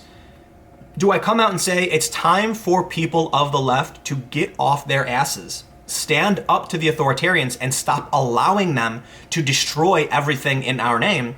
Or do I say, you know what? If you don't want to do anything about it, if you don't care, if you're ignorant to it, why should I bother being involved? But the main thing is, people have asked me if, they're like, Tim's red-pilled and all that stuff. I'm like, no, man, I believe the same things I believe. Simply because I talk about the issue now doesn't mean I didn't believe it in the past. Simply because some things I call out as being incompetence and not malice doesn't mean I don't know there's always been malice in journalism. Plain and simple. But when people ask me if I'm right, it's actually really simple. I'm not. My political positions tend to be aligned with center-left libertarian. And I'm not talking about American politics. I'm not talking about the idea of being pro-gay marriage and stuff. Dave Rubin says that he is a pro-gay marriage, gay married man, pro-marijuana legalization and universal health care and things like that. Those are American political positions, not necessarily left or right, though universal health care and things like that. I'm not sure if he said he was for that, but that is a left-wing position. Me personally, no, I actually took a political compass test where it said you are on the left. And I'm like, fair enough for me, because I typically agree with mutual decision making. And my personal opinion is we need regulation. We need the communities to come together to figure out what works and what doesn't work, and then have businesses under that. I don't like the idea of state-owned businesses, but that's socialism, but welfare I like the idea of. There's an issue with how you deal with abuse, and that's a big problem. I don't like the idea of people abusing welfare. But then there seems to be kind of a generic, a simplified divide between the left and the right over whether or not we should have welfare regardless of whether or not it's abused, or we should pull it back because it's being abused. And in my opinion is right now, I'm not someone who's for a Scandinavian-style welfare state. I actually think America's doing all right. It's I think we're in a decent position in terms of where we're at, because we got tug and pull, push and pull going from both sides. But typically, I tend to believe that I always use the Ohio River as an example. I think it's the Ohio River, it's been a while, but the Clean Water Restoration Act, that basically a body of fresh water burst into flames because the snowflake doesn't blame itself for the avalanche. Companies were dumping chemicals in the river and saying, but I'm only contributing a tiny amount. And then finally, when the river became drenched with pollutants, it burst into flames. They came down and said, okay, guys, we've got to stop this. Because if everyone keeps, if every snowflake is in this pile, we've got an avalanche. You've got to have that mutual decision making. And that is regulation. So Luke Rudkowski of We Are Change and I are mirror opposites of each other. He's basically a little center-right libertarian. I'm a little center-left libertarian. He is much more of a free market capitalist kind of guy, and I am much more of a social welfare kind of guy. Although that doesn't mean I'm for, like I said, a Scandinavian welfare state or socialism or anything like that. It just basically means that I tend to lean more towards social programs, a little bit away from it, but for the most part, I'm in the center, so that means I'm pretty much okay with free markets, capitalism and all that stuff. I just think we need to pay attention to what happens, because you'll end up with snake oil salesmen, you'll end up with people abusing loopholes, ripping people off. I got into a conversation with a bunch of people at this event in DC. They were right-wing people, and I said, I don't believe in using force against people, be it coercive, manipulative, or physical. And they were like, what? What do you mean coercive? And I'm like, tricking people into giving up their assets to you. And they disagree with me. They said, well, that's just convincing someone to do it. If people choose to do it, that's their choice. And my argument is, the media manipulates people into voting certain ways. The media manipulates people into buying certain things. I do not agree with that. I think they should be honest and let people live their lives freely, and then let the people make decisions and vote how things should be done. Plain and simple. So I don't believe in coercive force. Coercive force is the sense that you're do this or else. Manipulative force, meaning I'm going to trick you into doing it. And physical force, do it or I'll beat you over the head, which is Antifa on the aggressive left. Peer pressure is coercive force. So when a media company says, if you do this, you're racist. If you watch Jordan Peterson, you're an incel. That's coercive force. That is not okay. And so people on the far right tend to be like, yeah, you know, these companies can do what they want to do. And I'm like, yeah, I don't agree with that. Let me get these super chats. HM149 says, America and the world are the same thing. I hear you. I always tell people there is a one world currency. I remember back like 12 years ago, Alex Jones would be going like, they're going to introduce a one world currency. First they're starting with America. They're going to have all these economic blocks. And I was like, pretty sure Visa and MasterCard and Amex work everywhere in the world. Like, obviously not everywhere, but they work in most places. So I always tell people when they're like concerned about a one world government, I'm like, you realize Visa is basically a one world currency, and it's literally called Visa, right? Like a visa to another country, and it allows you to buy things instantly wherever you are. You don't have to do any exchanges. I mean, you can get cash if you want, but for the most part, when I go to other countries, I use my Visa. Just like that, no problem. That's a one world currency. It's technically not a one world currency, but it is a trade intermediary that works in most countries. How about that? Argyle, thanks for the super chat. Guess who says the left is full of liars and cheaters because they've bought into moral relativism? Love your work, dude. I don't agree with that. I don't want to say necessarily that I agree or disagree with moral relativism, but morality is entirely subjective, if that's what that means. And I've had people on the right tell me, and the left, I had people on the left tell me that moral relativism is the justification of the Nazis. And I have people on the right say that moral relativism is what the postmodernists use to justify their lies. And I'm like, no, listen, man. Throughout history, what is right and wrong has changed. For the most part, there are things that are really obvious, like don't murder people, because, I mean, we love certain people and we don't want to see our loved ones die, so we all agree kind of like murdering is bad. You know, don't do it. But there used to be a lot of really questionable acts with adults and kids, like in ancient Greece, that they were like, that's totally okay, and it's like, that's not okay. Or there's things done in certain countries where you're like, wow, that's not okay. And there's like honest things, you know, like, I don't mean honest, but like really innocent things. Go to certain countries and present with your left hand, and that's like flicking them off. You know, they're like, well, how dare you? And you're like, I didn't realize. Giving someone the middle finger is like, it doesn't mean the same thing everywhere. Giving the peace sign doesn't mean the same thing everywhere. So I think a good example of moral subjectivity isn't these extreme examples of like throughout history, but simply shake it, like handing someone something with your left hand in, I think, the Middle East is like giving the middle finger. Whereas in the US and the West, it means nothing. There, it's an insult. So there's a difference. Did you know that giving tips, like tipping on your bill in some Asian countries, is an insult? It's meant to diminish. It's meant to be a statement of like, you need this more than I do, so here's some extra money. And that's offensive. A lot of this is changing because people realize that Americans are just stupid and give away free money, so they're like, yeah, I'll take it. But this is an idea of morality being subjective. But I do think there are some universal moralities that humans do share. So I think the truth is that some morals are absolute. Don't kill people, you know? Like, killing is bad. Don't violate someone else's autonomy. But other things are subjective, so there's a balance. I think it's like a sliding scale. It's complicated. Logan says, thanks for your efforts, Tim. Thank you for the super chat. Clayton Chan says, thank you for the super chat. My Boar Creek Ranch says, my $10 super chat didn't post, dude. It didn't? Did it go through? I don't know, man. I'm sorry if that's you know, if you missed out for some reason. I don't control this, you know. Someone says, Tim, do you think QAnon is a LARP? I don't know enough about QAnon, but I know most of my friends who are even of the persuasion to likely be involved in stuff like that, like my more conspiracy-minded friends, don't think it's legit. So I don't know enough about it to say much. I do want to point out, journalists are supposed to be conspiracy theorists. Like, that's literally your job. You're not supposed to just outright claim things that aren't true without evidence. You're supposed to say, is that true? I want proof. No matter what the government says, a journalist is supposed to go, I want proof. Journalists are supposed to say, you know what? I've seen things and it makes me believe X might be true. And then you go and look for evidence and you learn along the way. So it's kind of like a hypothesis, and then you investigate and then try and figure out what's actually true. So we have right now are people who are saying, I think this is true, so I'm just going to say it anyway. You have some people who are saying, I don't care if it's true or not. I'm going to lie. And you have some people who are like, I think this is true. I'm going to look for evidence, only evidence that supports my position. So, you know what, man? I want to do a video about, I've been planning this video about how the left doesn't believe in science. But I'm not one to make videos that are just like overtly partisan attacks against one side or the other. But what really bothers me is this idea from mainstream liberals and the left and like Democrat supporters that the right is anti-science. Well, they're not wrong. Many people, like a good portion of people on the right, are anti-science. Absolutely true.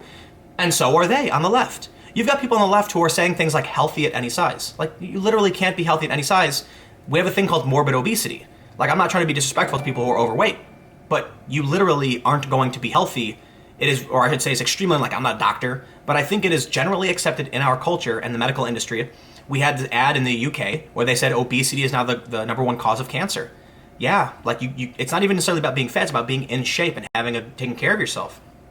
But there are people on the left who deny science. There are people on the left who will not allow certain things to be talked about because they're offensive. So you want to talk about people denying science, you better look in a mirror too. Camilla Sweeney, thank you for the 5R. I don't know what the R is, but it's always fun to see different currencies. And Richie, thank you for the super chat. So I'm popping, I've been on for an hour and 10 minutes. I don't see, there's no reason to stop talking. So let's see, you guys have any questions, comments, and I'll just grab stuff from the, Sid Kiv Joel Shad Flad Fizzle says, Tim blinded me with #science. Yes. Someone made a crack. You know, it was, oh my God. Someone commented, we did a podcast last Sunday about fat shaming because there were a few stories about, first, we heard a story about a woman who was sitting next to a man and he texted that she was a smelly fatty.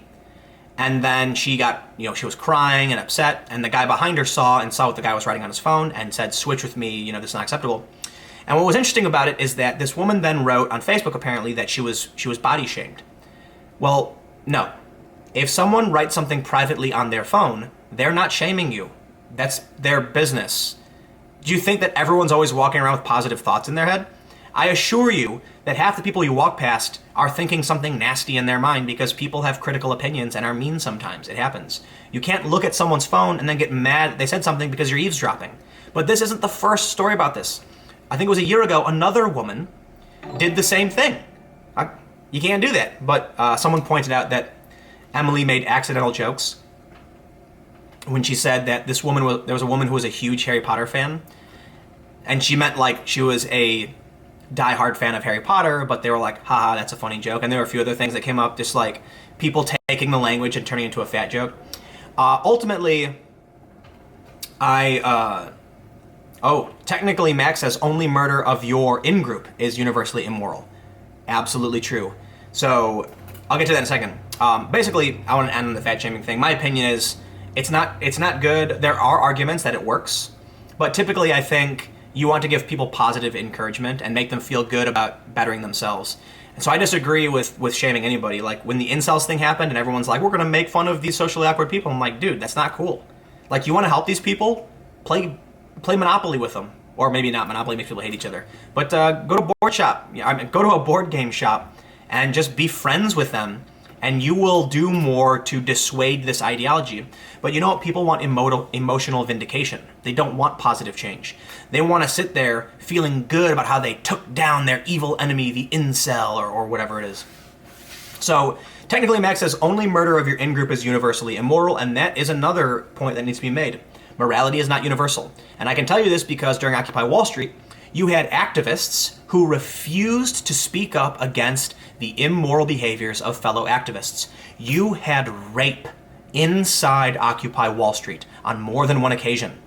And the activists running it actually said, do not tell the police, do not report this, because then the media will make us look bad. And I said, that is disgusting. You need to do what any normal, rational person will do and call it out. You had a photo of a guy defecating on a cop car. And the response from the activists was to no, that wasn't us, that's a hoax, that's not true. Instead of being like, you're right. Look, if someone, I was talking to my buddy who went on Fox News and he was questioned about this, and I said, look man, what I would have said is, you know what, you're 100% right. That is horrible, disgusting behavior, and it's a damn shame that people are doing this. I would encourage anybody who's concerned about that kind of behavior to come down and help us do better. Wouldn't that positive response actually encourage people to listen to you? Because when you accept you are wrong, people are then going to be like, oh, okay, that's admirable of you. Like you've acknowledged your mistake. Good job. Someone said, David Dune says, fat shaming can work, but only sometimes. It depends on the person.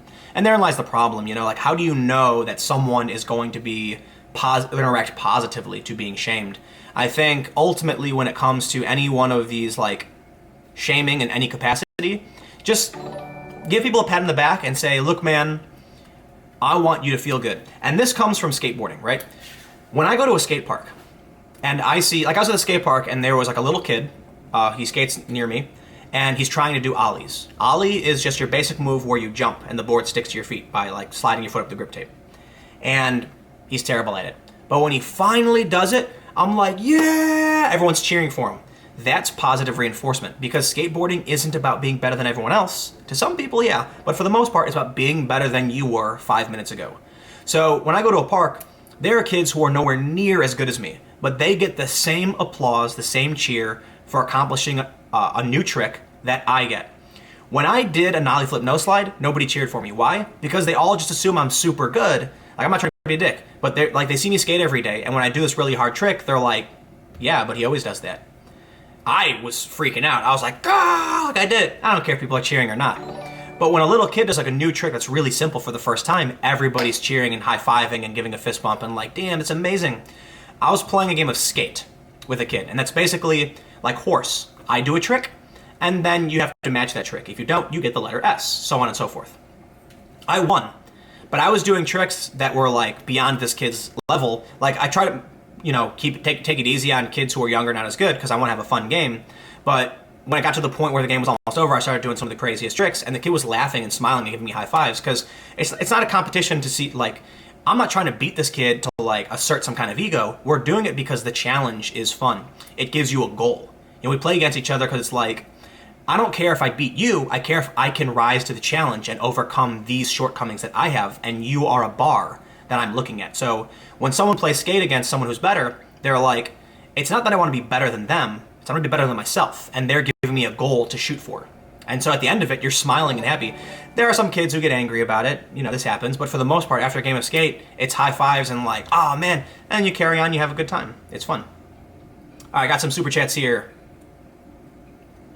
Mike Depew says, Google, YouTube, Instagram, Facebook, Twitter, Patreon, Netflix, and many others, all in or near San Francisco. What makes San Fran so censorious? Man, I don't know. But I will say this. You cannot dismiss the fact that at many companies, they are scared of losing revenue, getting bad PR. It seems like there's a small faction of powerful authoritarian activists who are smart enough to force companies to bend to their will. It is that simple. Companies like Twitter don't censor because they disagree with the politics, although I'm sure to an extent that is part of the case. But a lot of it's just like, dude, we can't risk an investor revolt.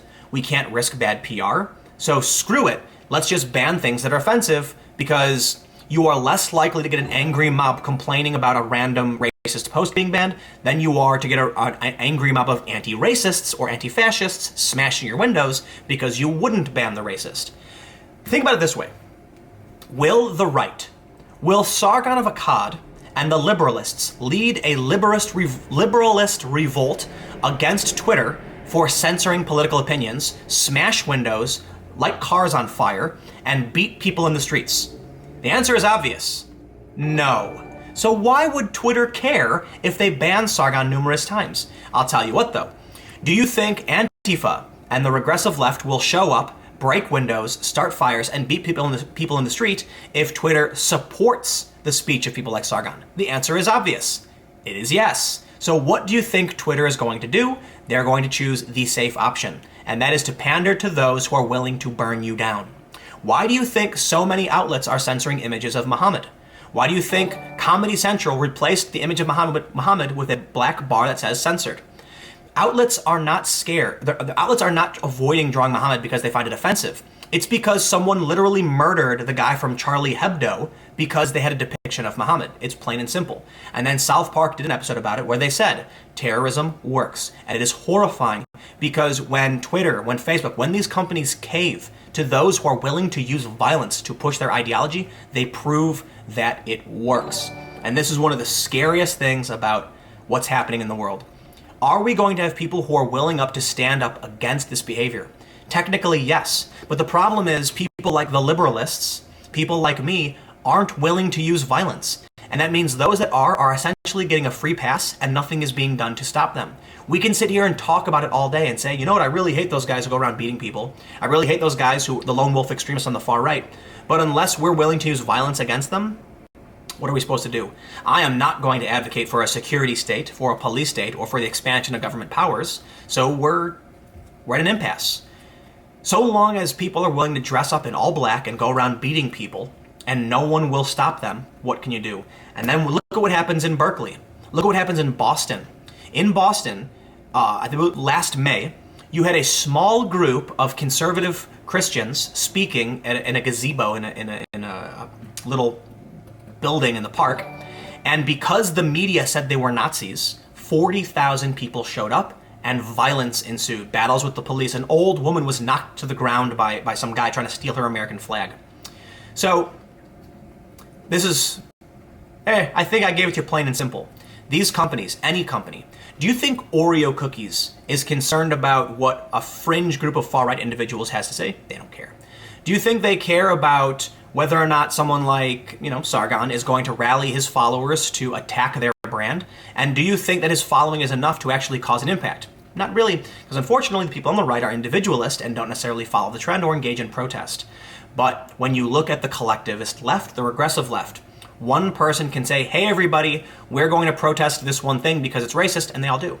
Take for instance when I was at Columbia during Mike Cernovich's presentation. Some young woman started screaming that I was a known white supremacist doxer, and that my goal there was to film them and then give their identities to white supremacists to kill them. She actually went to one of the administrators and said that. And then I showed the administrator my various press passes from some of the mainstream organizations I worked at and said, ma'am, I don't know who this woman is.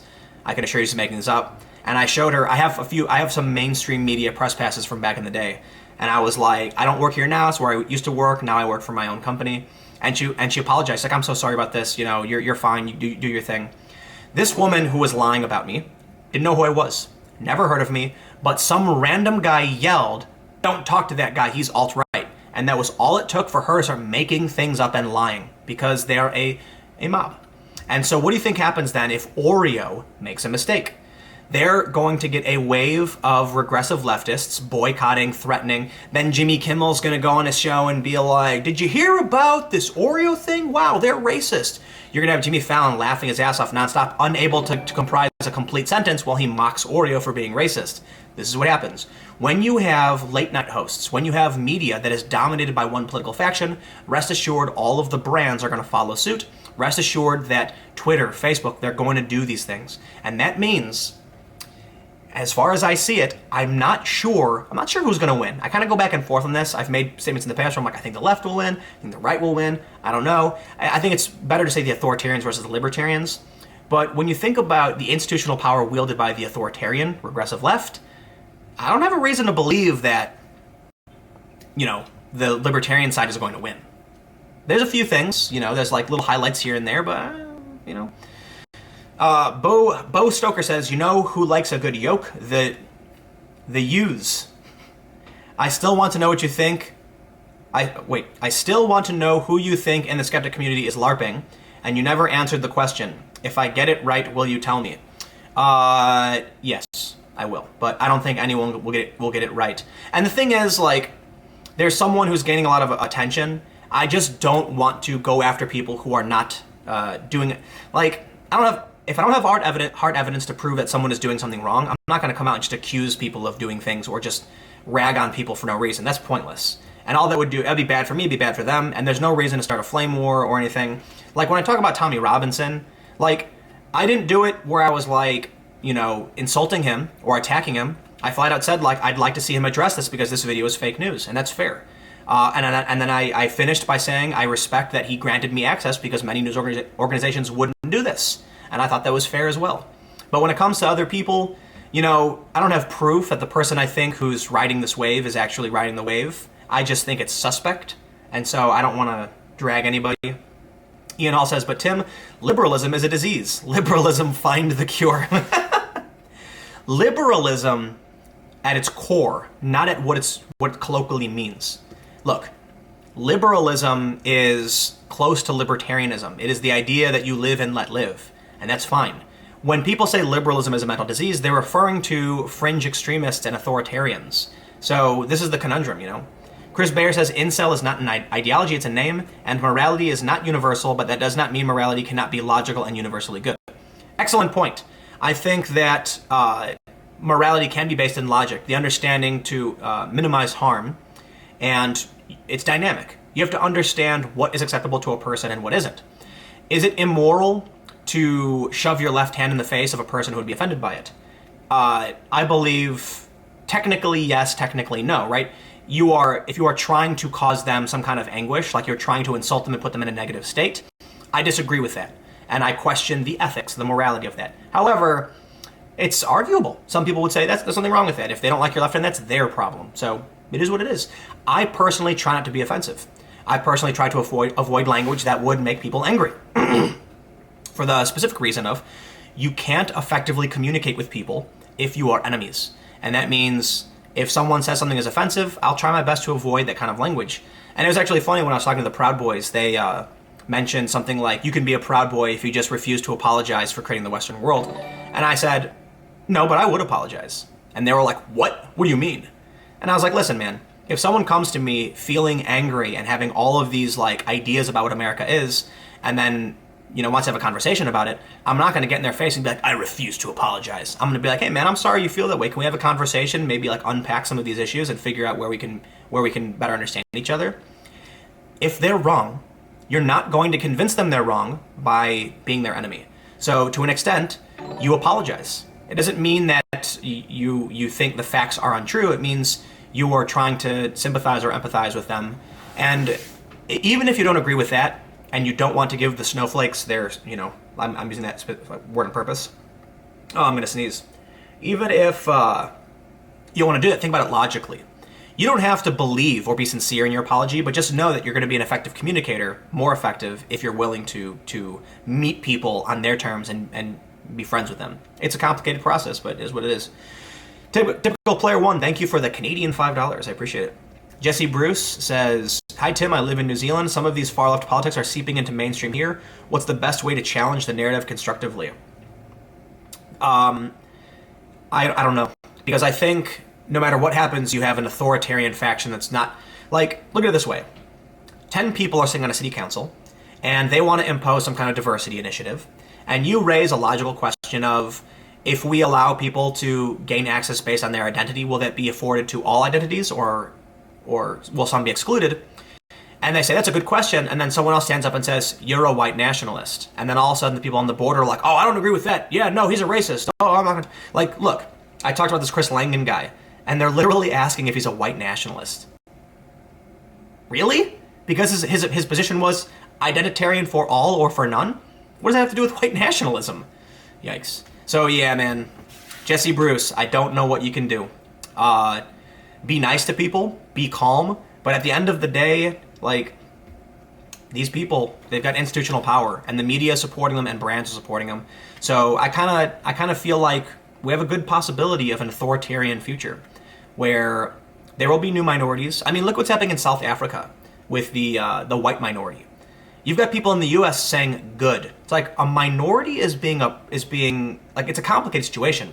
But when a bunch of people are being murdered, 138 farmers are murdered per capita, when you have people who bought the farms they own, didn't inherit it, how is that stolen land? I understand there's a concept of wealth, but if the idea is that one of the people in South Africa earned their wealth through the establishments built by the Boers and the colonists from Europe, and they didn't own land, and then bought land, how is that stolen land? Is it because it was stolen a long time ago, so anyone who's ever owned it had stolen it? The issue of South Africa is really complicated. But I think it's scary when you realize that minority doesn't matter. All that matters is the color of your skin. That's terrifying. And that's why you end up with white identitarians, because they believe the same thing about identity that people on the regressive left do. And I think it's all bad. I was commenting on a post by Tariq Nasheed, who is an identity extremist by his own account. And I said, I don't trust any identity extremists for one reason.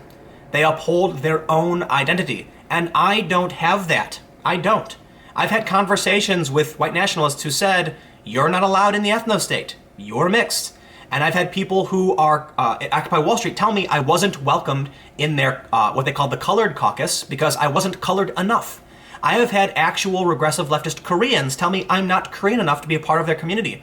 So what do you think it's like when you don't have a community? And this is what I tried explaining to the regressive left identity extremists.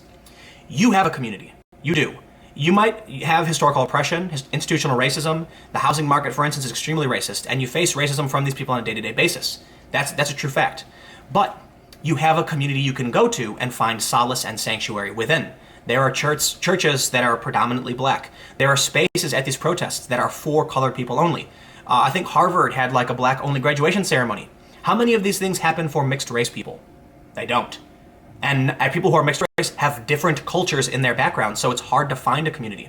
And that's ultimately why I reject identitarianism, because anybody who champions a singular identity is going to exclude other identities. So if at any point any identity gains power, I'm screwed. And this is a fact based on what happened in this country, 60, 70 years ago when miscegenation was illegal. It was illegal to share a living space with people of different races. So why would I want the alt-right to succeed? There are people who are flat out going to be like, you're gone. And why would I want the black identity extremists or the regressive left to succeed? Because they're going to be like, well, you're part white, so you're gone. Screw all of those people. We should be accepting of different cultures. We should be accepting of people of all different backgrounds. The identity should be human. The identity should be something around our community and not what we look like. Otherwise, people within our communities will start fighting each other. So to hell with all of that. Brewmaster Monk says, did you watch the Peterson-Dyson debate? Portions of it. And I kind of felt like Jordan Peterson got triggered a little too much. And I didn't watch enough of it to like, I don't know, I didn't watch enough of it, but I watched a few bits where I was like, they I don't know, ultimately, I do think that Stephen Fry and Jordan Peterson did a really good job, but I feel like that's kind of obvious that they're going to do a really good job. Stephen Fry is amazing. I gotta be honest, I think Jordan Peterson needs to be criticized more heavily. I think there are things that are absolutely worthy of criticizing him for. There's a hilarious meme about Jordan Peterson word salad, where he kind of goes off on a tangent and it gets all jumbled. And there are statements he's made about religion and art and other things like that where I'm like, yeah, absolutely, like, I will say I believe Jordan Peterson is the kind of person who is willing to accept his own faults, though, because he comes off as a very reasonable guy. So what happens in the media is that they take him out of context, they lie about him, and that doesn't do anything for anybody. If you like what he says, you will welcome criticism of him that is reasonable and fair, because it will help you better understand the ideas behind what he's saying, and it will probably help him better understand it. But all we get is disingenuous, out of context BS. So this is why we need a fair media. And I think if Jordan Peterson was criticized fairly, you would have him scratching his beard, and you'd have his fans being like, those are good points.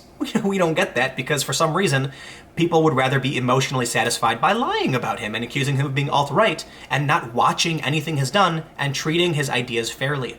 I've had people come up to me and say, isn't he the guy who said that women don't criticize Islam because they want to be dominated by men? And I'm like, that was a tweet he posted where he asked a question if it's possible. And that's something academics do. Now, if you want to criticize him for asking the question, state that it wasn't a definitive statement. He asked a question about it, which we think is silly. However, it was a question, not a statement, in which case the answer is simply, Jordan, no. Moving on. And so I think it's reasonable for academics to ask these kinds of questions. I personally don't agree. I think the answer is no. I shouldn't say I agree because he didn't make a definitive statement, but I think the answer is no. I think you could probably find some characteristics of that that's technically true, but for the most part, I think it's more complicated than that. But he's careful with his words, and you have to play fairly. You're playing a game of chess with your opponents, and if you don't like what he's doing, you need to make a legitimate move that makes him question what he's doing. Makes the people watching the game say, wow, that was a really good move. But if you're going to play the game where you wait until he's not looking and then switch his pieces around, people are watching. They're going to know you're cheating, and they're not going to respect you for it, and you're going to make Peterson look like a victim. So, plain and simple, a good media would help refine the ideas and diminish bad ideas. But we don't have that, unfortunately. Even the New York Times couldn't do a good job of that. Ian Hall says, at Jesse, the truth and facts. Chris Beyer says it's called the heckler's veto. A heckler's veto is when you shut down someone's free speech by yelling. And it is not okay, in my opinion. Oh, Ian Hall says, preach, brother, preach. Violence, negate terrorism. Ian Hall says, begets. Oh, violence begets terrorism? Is that what you meant? Oh my God, help me says, hey man, watching on delay on moral relativism. I don't know if you're saying read Sam Harris's book or you read Sam Harris's book, because it is, the context of the internet isn't perfect. But it says, read Sam Harris's book, The Moral Landscape, it's good. Okay, so you're saying to read it. Got it. Typical Player 1 says, hey Tim, I gotta say thank you. I have had a hard time explaining to my father why he shouldn't start looking elsewhere than CNN, why he should start looking elsewhere than CNN for his news. And until he watched your recent video after I sent it, I made a video the other day about, it wasn't for me, it wasn't for you, it was for people who don't know what's happening in media. It was an argument. It's not a perfect argument. There's a lot more that's happening in media, and there are a lot of good journalists. But what I wanted to point out is that you need to consider news organizations have dropped in the past 10 years, something like $50 billion in revenue. Those journalists don't have jobs anymore, and the ones who do are sweating bullets because they're probably going to get fired very soon. We see layoffs endlessly. Companies try unionizing, you're gone, massive layoffs. So what do you think's happening? Companies, in an effort to find more revenue, are looking to click farms. They're doing mission-driven storytelling. They're pandering to specific audiences to side with the audience, because if you make a content where you keep saying you're a victim and here's why, they're going to follow you because it's addictive. You end up with activists being hired by these companies. These are journalists with weak morals, with no principles, who are sweating bullets every day because they're about to lose their jobs, and they're self-medicating. All of this is factually true. You Google search overworked journalist and you will find an endless stream of stories about journalists who are freaking out and having anxiety attacks because they're salaried positions where they work 16-hour days and they don't make a lot of money and they're about to lose their jobs and be homeless. What do you think happens? Well, they're stressed, they're not thinking straight, they're angry, and so they take it out on other people by writing vindictive stories that are not necessarily true, and they're politically driven to do these things. These are facts, okay? I think this is an argument that can be argued against. By all means, present arguments as to why you think news organizations are doing better and that journalists are healthier, and I would be glad to hear them.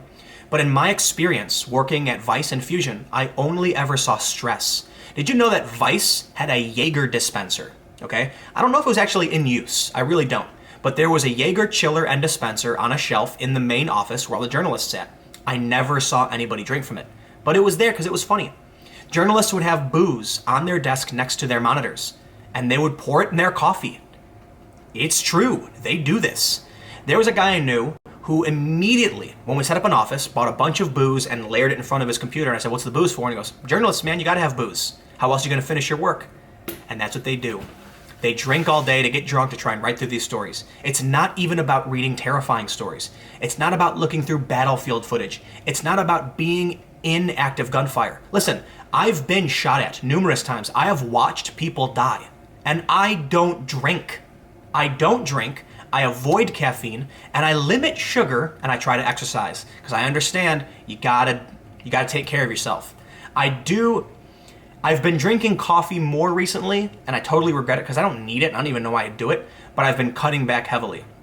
For the most part, I probably drink maybe 0.2% as much coffee as the average American, and that's too much for me. Renzo Talara, thank you for the super chat. Bo Stoker says, if I PM you via Twitter, with my word that it won't be disclosed, would you answer honestly? Only not to start a flame war. I'm pretty sure I already got it right, but you glossed over the name I mentioned before. You LOL at the use. Is that like Is the U's Jews? Is like a soft J, or I think that's why I laughed at it, because I'm like, wait, is he saying the Jews? HM149, left wants race diversity, not intellectual diversity. There was I can't remember what this was, but a while ago I saw a commercial about how they were trying to get 1-to-1 of every race, and I'm like, that literally makes no sense, because this country is like majority white and 13% black, and then like, you know, so wouldn't it make sense if the workforce was representative of the actual national demographics? And when it's off, I agree, like, you know, wanting to have that is good, but you know what, man? What happens when a company says, hey, the government wants us to have like affirmative action, stuff like that, so they actually start actively looking to hire minorities, then the white people sue them because it's still illegal. You can't do it. There's no solution. And I think I'm seeing a trend where what's going to happen in the future with all of these new civil rights policies, the only result is total collapse and a breakdown to this strange like authoritarianism where only the most violent and angry succeed. So look at it this way. Is obesity a disability? Yes or no? Well, the answer isn't yes or no, because there are some people with hypothyroidism and other diseases and glandular problems that cause obesity and make it very difficult, or impossible. There are people who can't physically exercise due to injuries. Maybe they have a muscle problem, in which case they become obese, and then they have trouble flying in planes because they're too big, okay? In an instance where someone is injured and can't exercise, and the medication makes them gain weight, or they have hypothyroidism, do we accommodate them on a plane, or do we charge them for 2 seats? This is a conundrum because businesses have to accommodate the disabled. That's civil rights law. However, if someone comes to your plane and says, I'm disabled, I'm obese, how do you know whether or not it's them just having a bad lifestyle, or they actually are disabled in some way? You can't tell them they're not, in which case you probably just have to give obese people the same accommodation as you would for anyone else who's disabled, whether or not you actually consider them disabled. What ends up happening is, the more rules we add to civil rights law, the more we take away from actual marginalized communities. For instance, the protections granted to women. Women have their own safe space in the women's restroom, because there are women who are scared of people who have male bodies. But now, civil rights law is saying anyone can use any bathroom, in which case that space is now being afforded to people of male bodies and people who probably don't even really identify as female but can now go in there claiming they do. It creates a problem, a conundrum. But think about what happens with hiring people. You know, so in New York City and Jersey and a bunch of other states are adopting this, you can be any gender. Gender is self-expression. So what ends up happening is you're creating a loophole for anyone who's extremely aggressive to just be like, you know what? Sure. I mean, Lauren Southern went to a DMV and became a man. And now does she have male privilege? I don't know. But think about what happened if a guy went and applied to be a woman, and did. And then you had a company that has a diversity initiative for hiring women, so they hire a man. The more you add to these rules, the more loopholes you create. In the end, what we're going to see is loud, angry people claiming they're oppressed minorities. How many activists are there that are actually white people pretending to be black? Now, without calling out anyone specifically, I can call out Rachel Dolezal, who is transracial. And then you look at, I think it was Harvard, that's allowing anybody to identify as any race they want. The reason why you have race initiatives is because they're underrepresented, because they are historically impoverished. And personally, I think that makes sense. It is extremely difficult for people who are in historically oppressed communities, and I literally mean oppressed. I'm talking about illegal housing practices like blockbusting or redlining, which is another one that I just recently learned about, that makes it very difficult for these people to find upward mobility. So we said, how can we create a program that would allow them to gain access to upward mobility and rectify those injustices? I think this is carried away. I think a lot of these policies are too extreme. But I do agree that there probably are things we can do. However, I think it's more class-based than race-based, and we can help the poor get educated, and that probably would lift up historically marginalized communities and things like that. But what happens now is you allow white people to go to Harvard and claim to be black, and they'll get that scholarship because they're allowed to, because people can be transracial. And that's a negative trend I see happening that's actually going to take away from those who actually need help. It's one of the reasons I disagree with it. Alexander Victor says, yo, Tim, love your work. Found an article in the Oregonian. Jordan Peterson is going to be at the Kelly Auditorium, Portland, June 25th, 7:30. You down? Maybe. I mean, I would like to interview Jordan Peterson. If I did, I think it would be an apt critical review because I think people who support him only ever hear the good things. And it's the fault of bad media for not pointing out the things he should be questioned on. And there are some things he should be questioned on. He made a statement once. Forgive me, I haven't done a ton of research into Jordan Peterson specifically, but he said something about art not being able to exist without religion. And I think he has statements on religion and other things outside of his current, like what he's well known for, that are worthy of being questioned. And I think he is a reasonable enough person to have an honest conversation about the things that he should be criticized over. So that's what I would do if I did, but I'm not going to impose myself on him during his book tour or anything like that, so I don't know, maybe. Boar Creek Ranch, $10. How was Pizzagate debunked? Oh, let me tell you a wonderful story. When Pizzagate started gaining traction, I had some friends who were die-hard believers in Pizzagate, and I asked them why. So first, there's three things I'd like to point out. The first, the statement that the code words about pasta and pizza meaning certain things was literally made up. It is. Now, cheese pizza is I don't know what the right word is, a code word for CP. I'm not going to use some of these words because YouTube will come after me, but that's true. But to then say that pasta means, girl and pizza means boy, like, no, that was literally made up. That's not true. There's no source for that. And I looked into this. There's no source for that. Now, there are questionable things about, Besta Pizza having the weird symbol that's been associated with certain, trafficking groups and things like that. That's true, but doesn't prove anything. And so people were taking these emails and taking made-up code words as evidence. When it was made up, literally. It was just random internet users exaggerating. Some of it was interesting. Some of it was questionable. But in my opinion, when I looked through these emails, it sounded to me like they were doing drugs. And I was like, how did anyone get this weird, sex cult out of this? There was one email that said, would I have more fun playing dominoes on pizza than I would on pasta? And everyone said, this is them talking about, children, because pasta means girl and pizza means boy or whatever. And I said, no, it doesn't. Playing replace pasta and pizza with crack and meth. And it makes sense. Hey, would I have more fun playing dominoes on crack than I would on meth? That's an actual sentence. But how does it make sense to play dominoes on a boy or a girl? It's not even English. And so the argument isn't it's an extreme code word. No, they're talking about drugs. If I told you that politicians and wealthy, connected like Democrats in DC were constantly doing blow, would you call that a conspiracy theory, or would you laugh and be like, what else is new? Yeah, we know they're doing drugs. And that's probably why a lot of people freaked out and were like, dude, no, they're digging up in the drug stuff. And I'm sure a lot of these people were happy that the conspiracy theory went crazy and a guy showed up with a gun also. They're like, takes the heat off the fact that they were doing coke every day. Politicians do drugs. That's a fact. Rich business owners and well-connected individuals do drugs.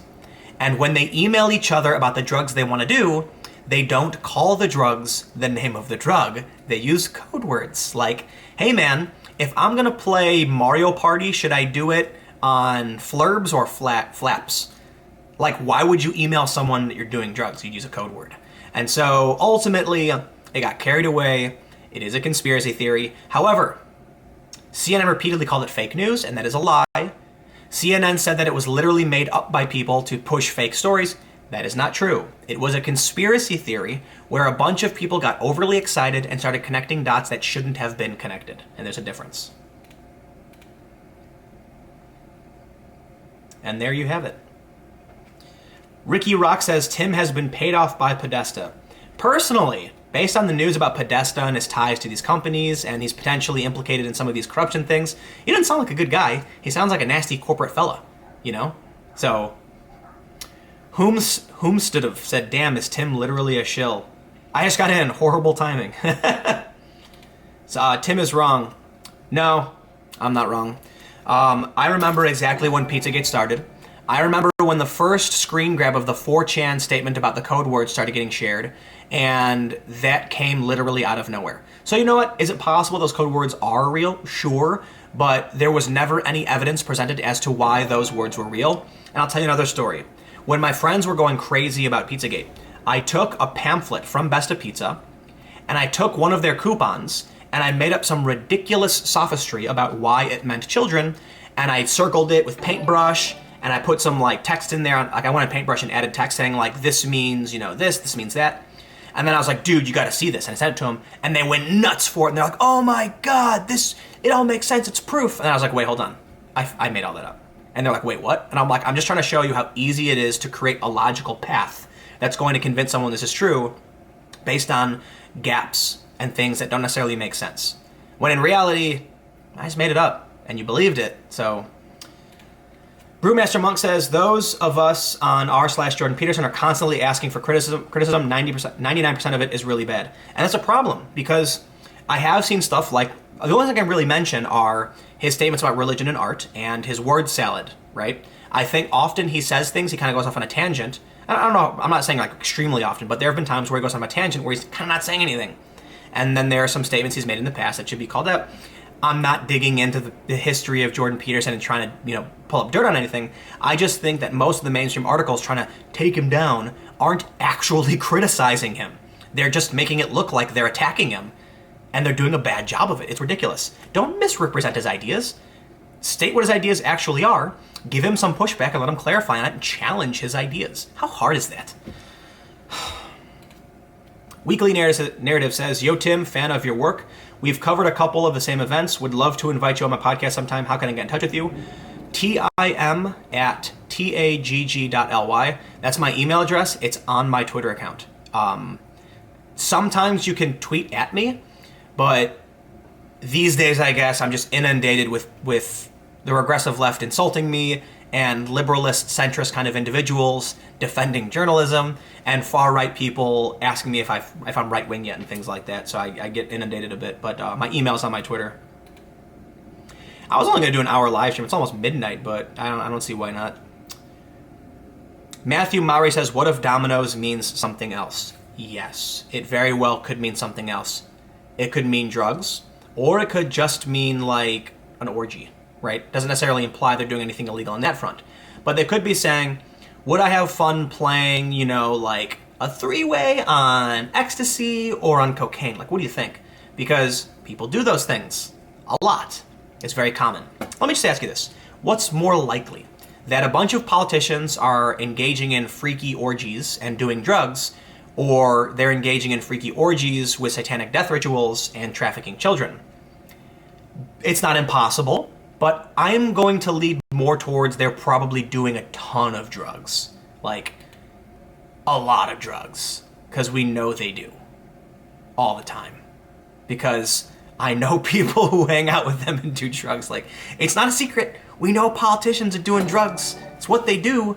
So, there you go.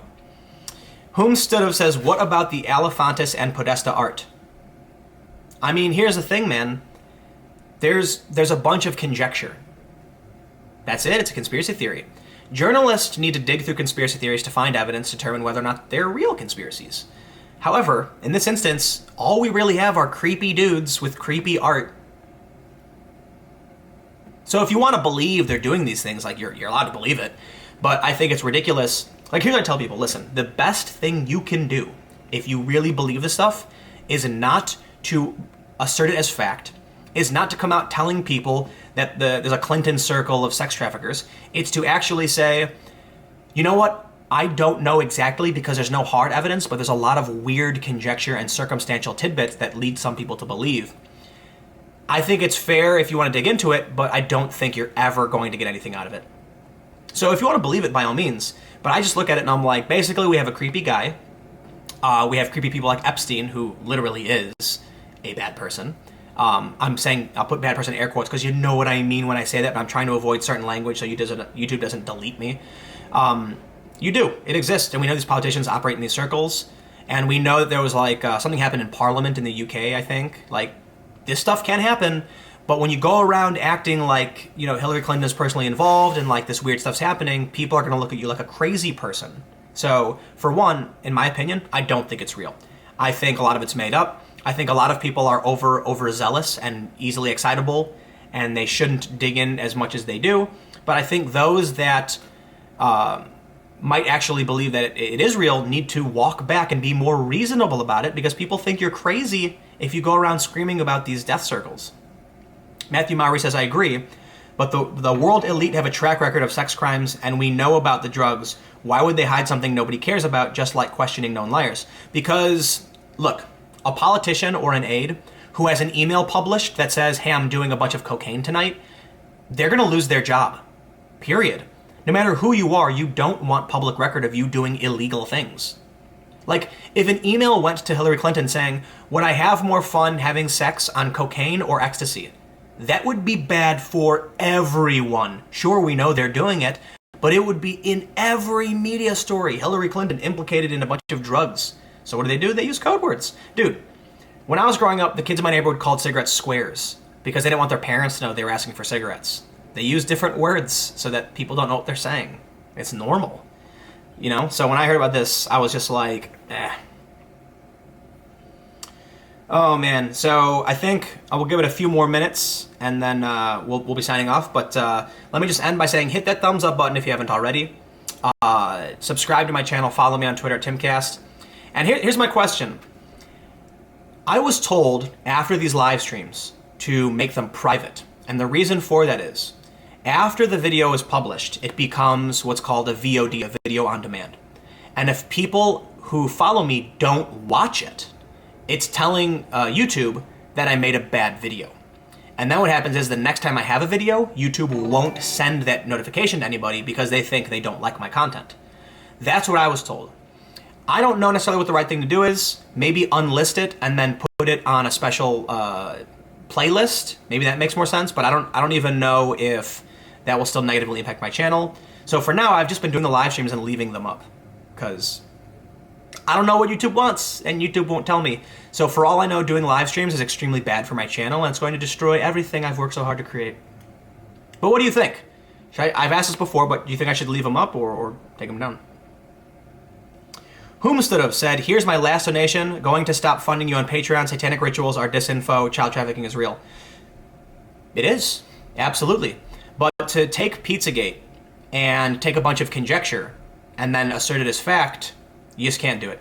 End of story. By all means, you're allowed to believe whatever you want to believe, but there's just internet conjecture. And until there's some actual leaked information or actual evidence, all you have right now is a guy who owns a pizza joint with questionable art who's kind of a weirdo, and that's true. Like, I went to Comet Ping Pong because I thought it would be fun, and we got pizza, and it was weird. I'm not exaggerating. When I came out of the bathroom, there were a bunch of people standing around, and it was weird. Like, they were standing around the bathroom door, and I was like, that's weird. And I got a weird vibe there. So that's it. But that's all I can really say. A lot of people, they were eating and having a normal, good time. And then you end up with this guy showing up with a rifle and shooting the floor and demanding to see where the children are. It's like, come on, man. There comes a point where, you know, you're going to have to wait for it.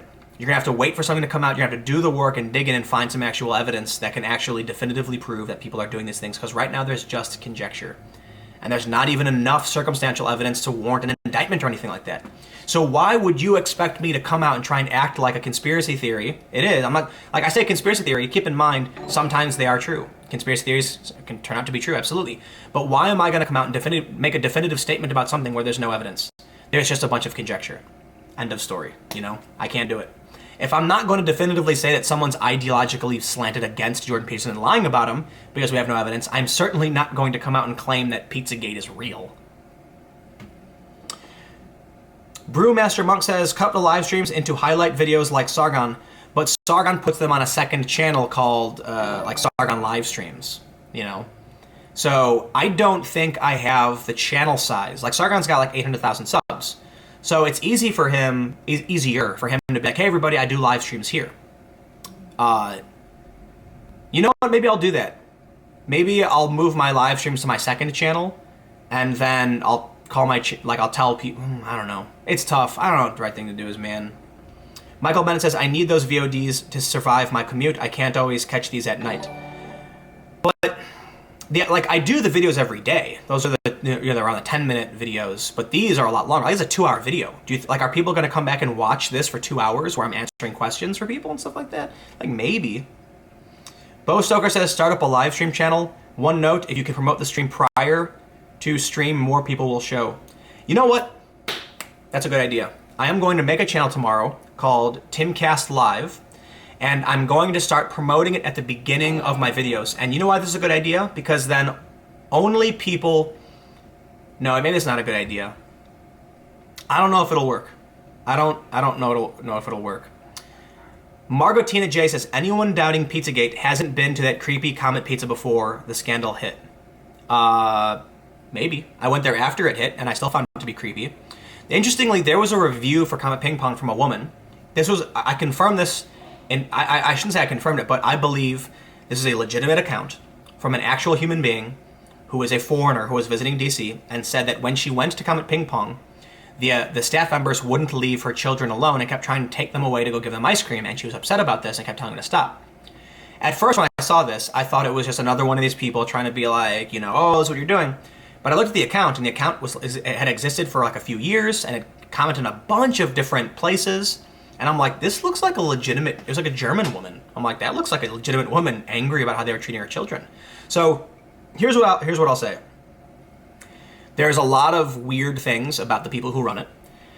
It's really strange that Best of Pizza, like one door over, had one of those symbols associated with the FBI file. It's all true.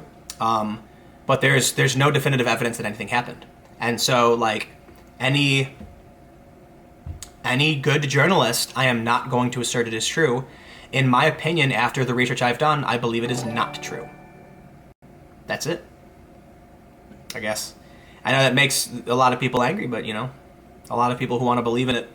Oh my God, help me says, maybe wait to move to the second channel. Love your content, but you may not have enough subs yet to carry it. Sargon wasn't built in a day. Exactly. He's been doing it for several years. And even then, I'm pretty sure if Sargon did a live stream on his main channel, he'd get like 5 or 10 times as many viewers. And by doing it on a second channel, he gets less viewers. And that's the challenge. Because I gotta admit, everybody watching, these super chats are like, okay, let me just say, last month, I was just ridiculously demonetized. My video today was demonetized. My video, what video? Hold on, let me pull up one of these videos. One of my videos was just confirmed, and I'm like, you gotta be kidding me, dude. Like, how is this video demonetized? It was, it's loading. Oh, YouTube Studio Beta. My video, Is the Truth Really Over? Where I talk about how everyone believes this incel thing, confirmed a manual review, demonetized. And I'm like, look, is it because I mentioned news stories? I mentioned news stories about certain news events, and that's enough. My video today about Gavin McInnes, demonetized.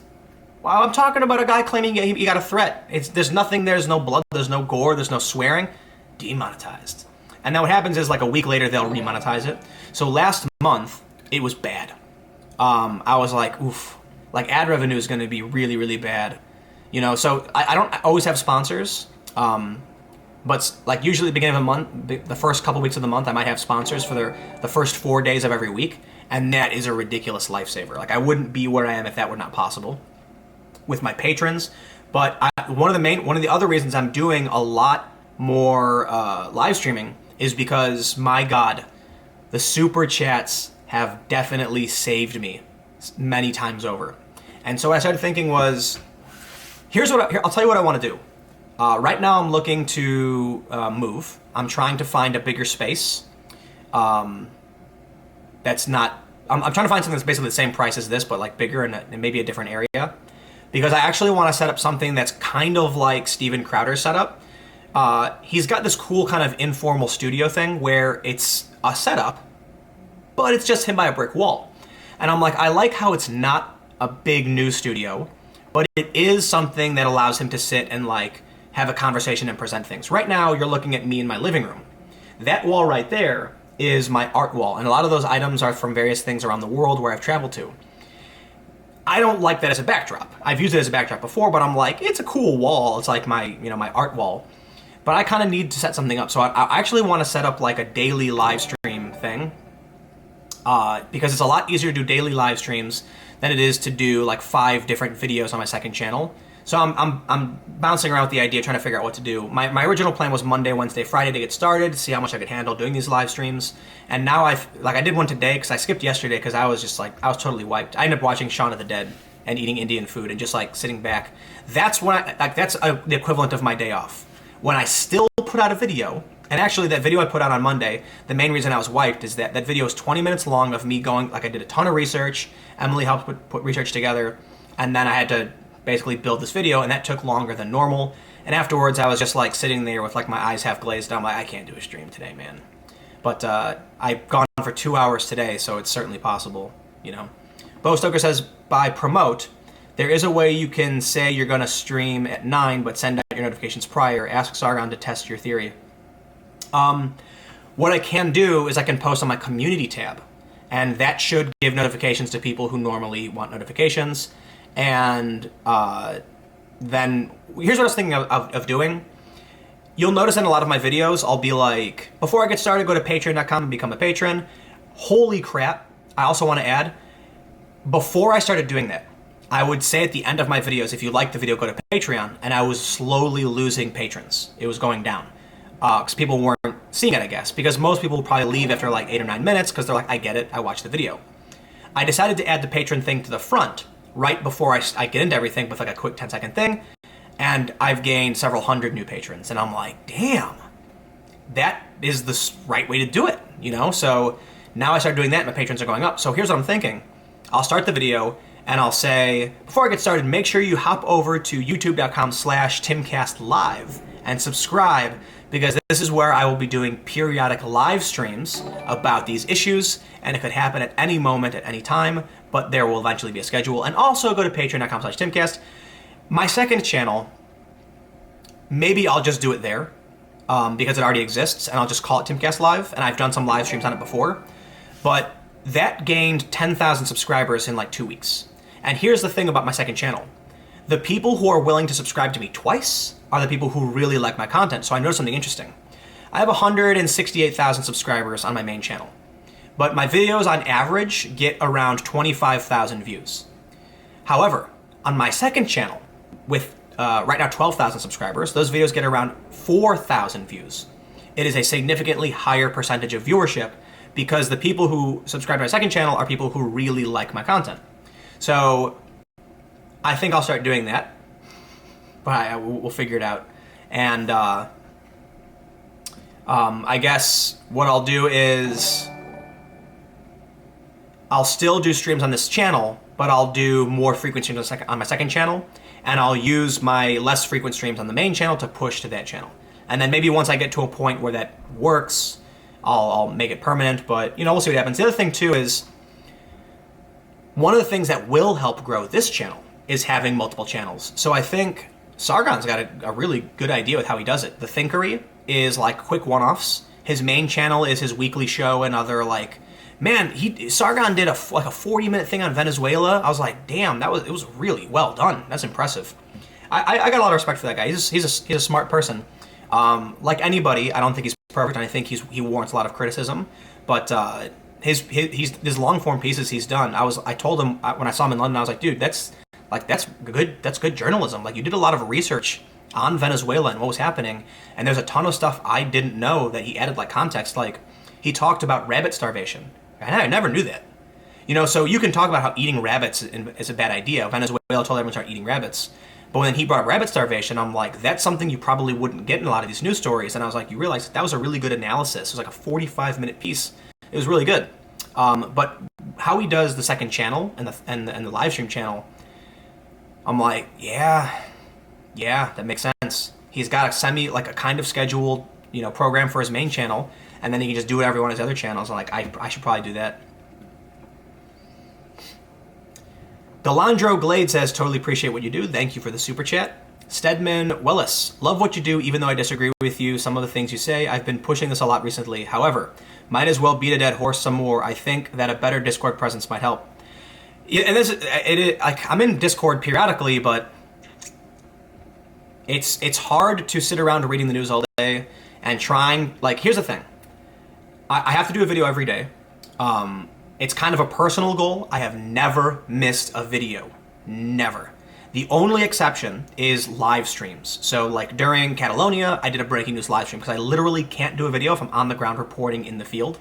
But I still put out, like, those are exceptions. I don't consider that because I didn't like get lazy. The point is, I will never miss a day. That is like me falling off the wagon. I have a personal goal to work harder and do more, and that is my bottom line. That I will never miss a day's video. It is not hard for me to come up with, like, to report on something and talk about something. There is so much news every day, even days that are really boring and nothing's happening, there's still a ton to talk about. And so what happens is periodically I'll have like philosophical ideas and ideas about things that are going on.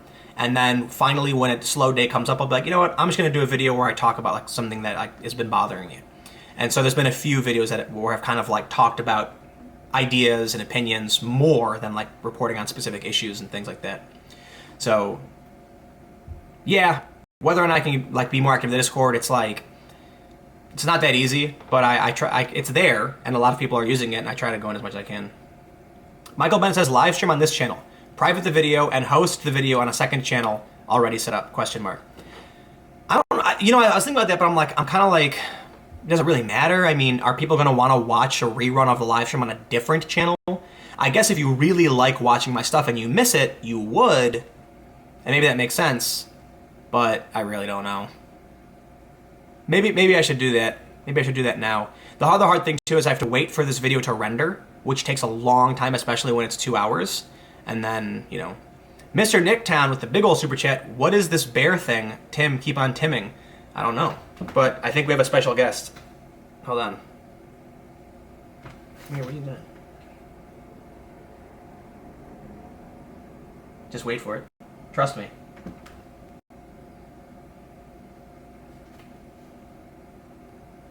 She knows that I'm going to try and pick her up. It's a cat, by the way.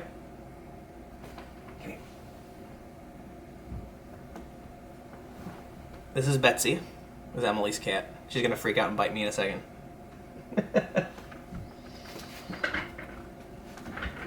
There you go. You got to see Betsy. Betsy is very silly, and she loves twist ties. It's the weirdest damn thing. I was in, where was I? I was in London, and I looked at my backpack, and there was a twist tie in one of my pouches, because what Betsy does is she picks up twist ties and deposits them in your bags and shoes and things like that, because I guess she can smell you. And so when we came back, Emily found one in her shoe. I bought a new pair of shoes. While I was lacing them, Betsy walked up and dropped a twist tie in my shoe. She also puts them in bowls of water. So I walked in the kitchen, and my brother's dog is Dingo. And there in his water dish was a twist tie. So the other day, Emily ordered like 1,000 twist ties and just like threw them at Betsy, and the cat freaked out. It was hilarious. Good fun. I think we're about ready to wrap things up, and I think I'm gonna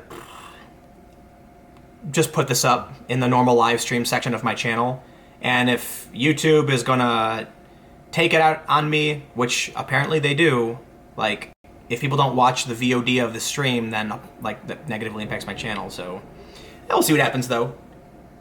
Catman says my cat loves twist ties. Is that true? Is that a thing that cats do? I'll just clarify now for everybody. Heimdallsgate says if he has not tied Emily down by now, he's a dummy. We are not dating at all in any capacity. We work together, and that's about it. She officially works for Subverse. I think that's the appropriate way to say it. But no, she doesn't officially work for it. It's kind of like a loose contract deal where she basically produces the podcast, and that's about it. Other than that, she does whatever the hell she wants to do, and her cat destroys my furniture. It's literally destroying my furniture right now. Other than that, we're just friends. I have other romantic interests. But I also want to stress that the main reason why you probably will never hear about my romantic interests is because I don't want them to die or be attacked. And the other important thing you need to realize is that as much as many of the regressive leftists like to act like I'm somehow hanging out all of the time with people on the far right, all of my friends are lefties. Literally, when I hang out with people, they're wearing tight black pants with holes in the knees, and they have like the virus t-shirts. Like, I grew up totally punk rock. My friends are lefties. They're just not authoritarians. They're more like pot-smoking lefties. So we get along.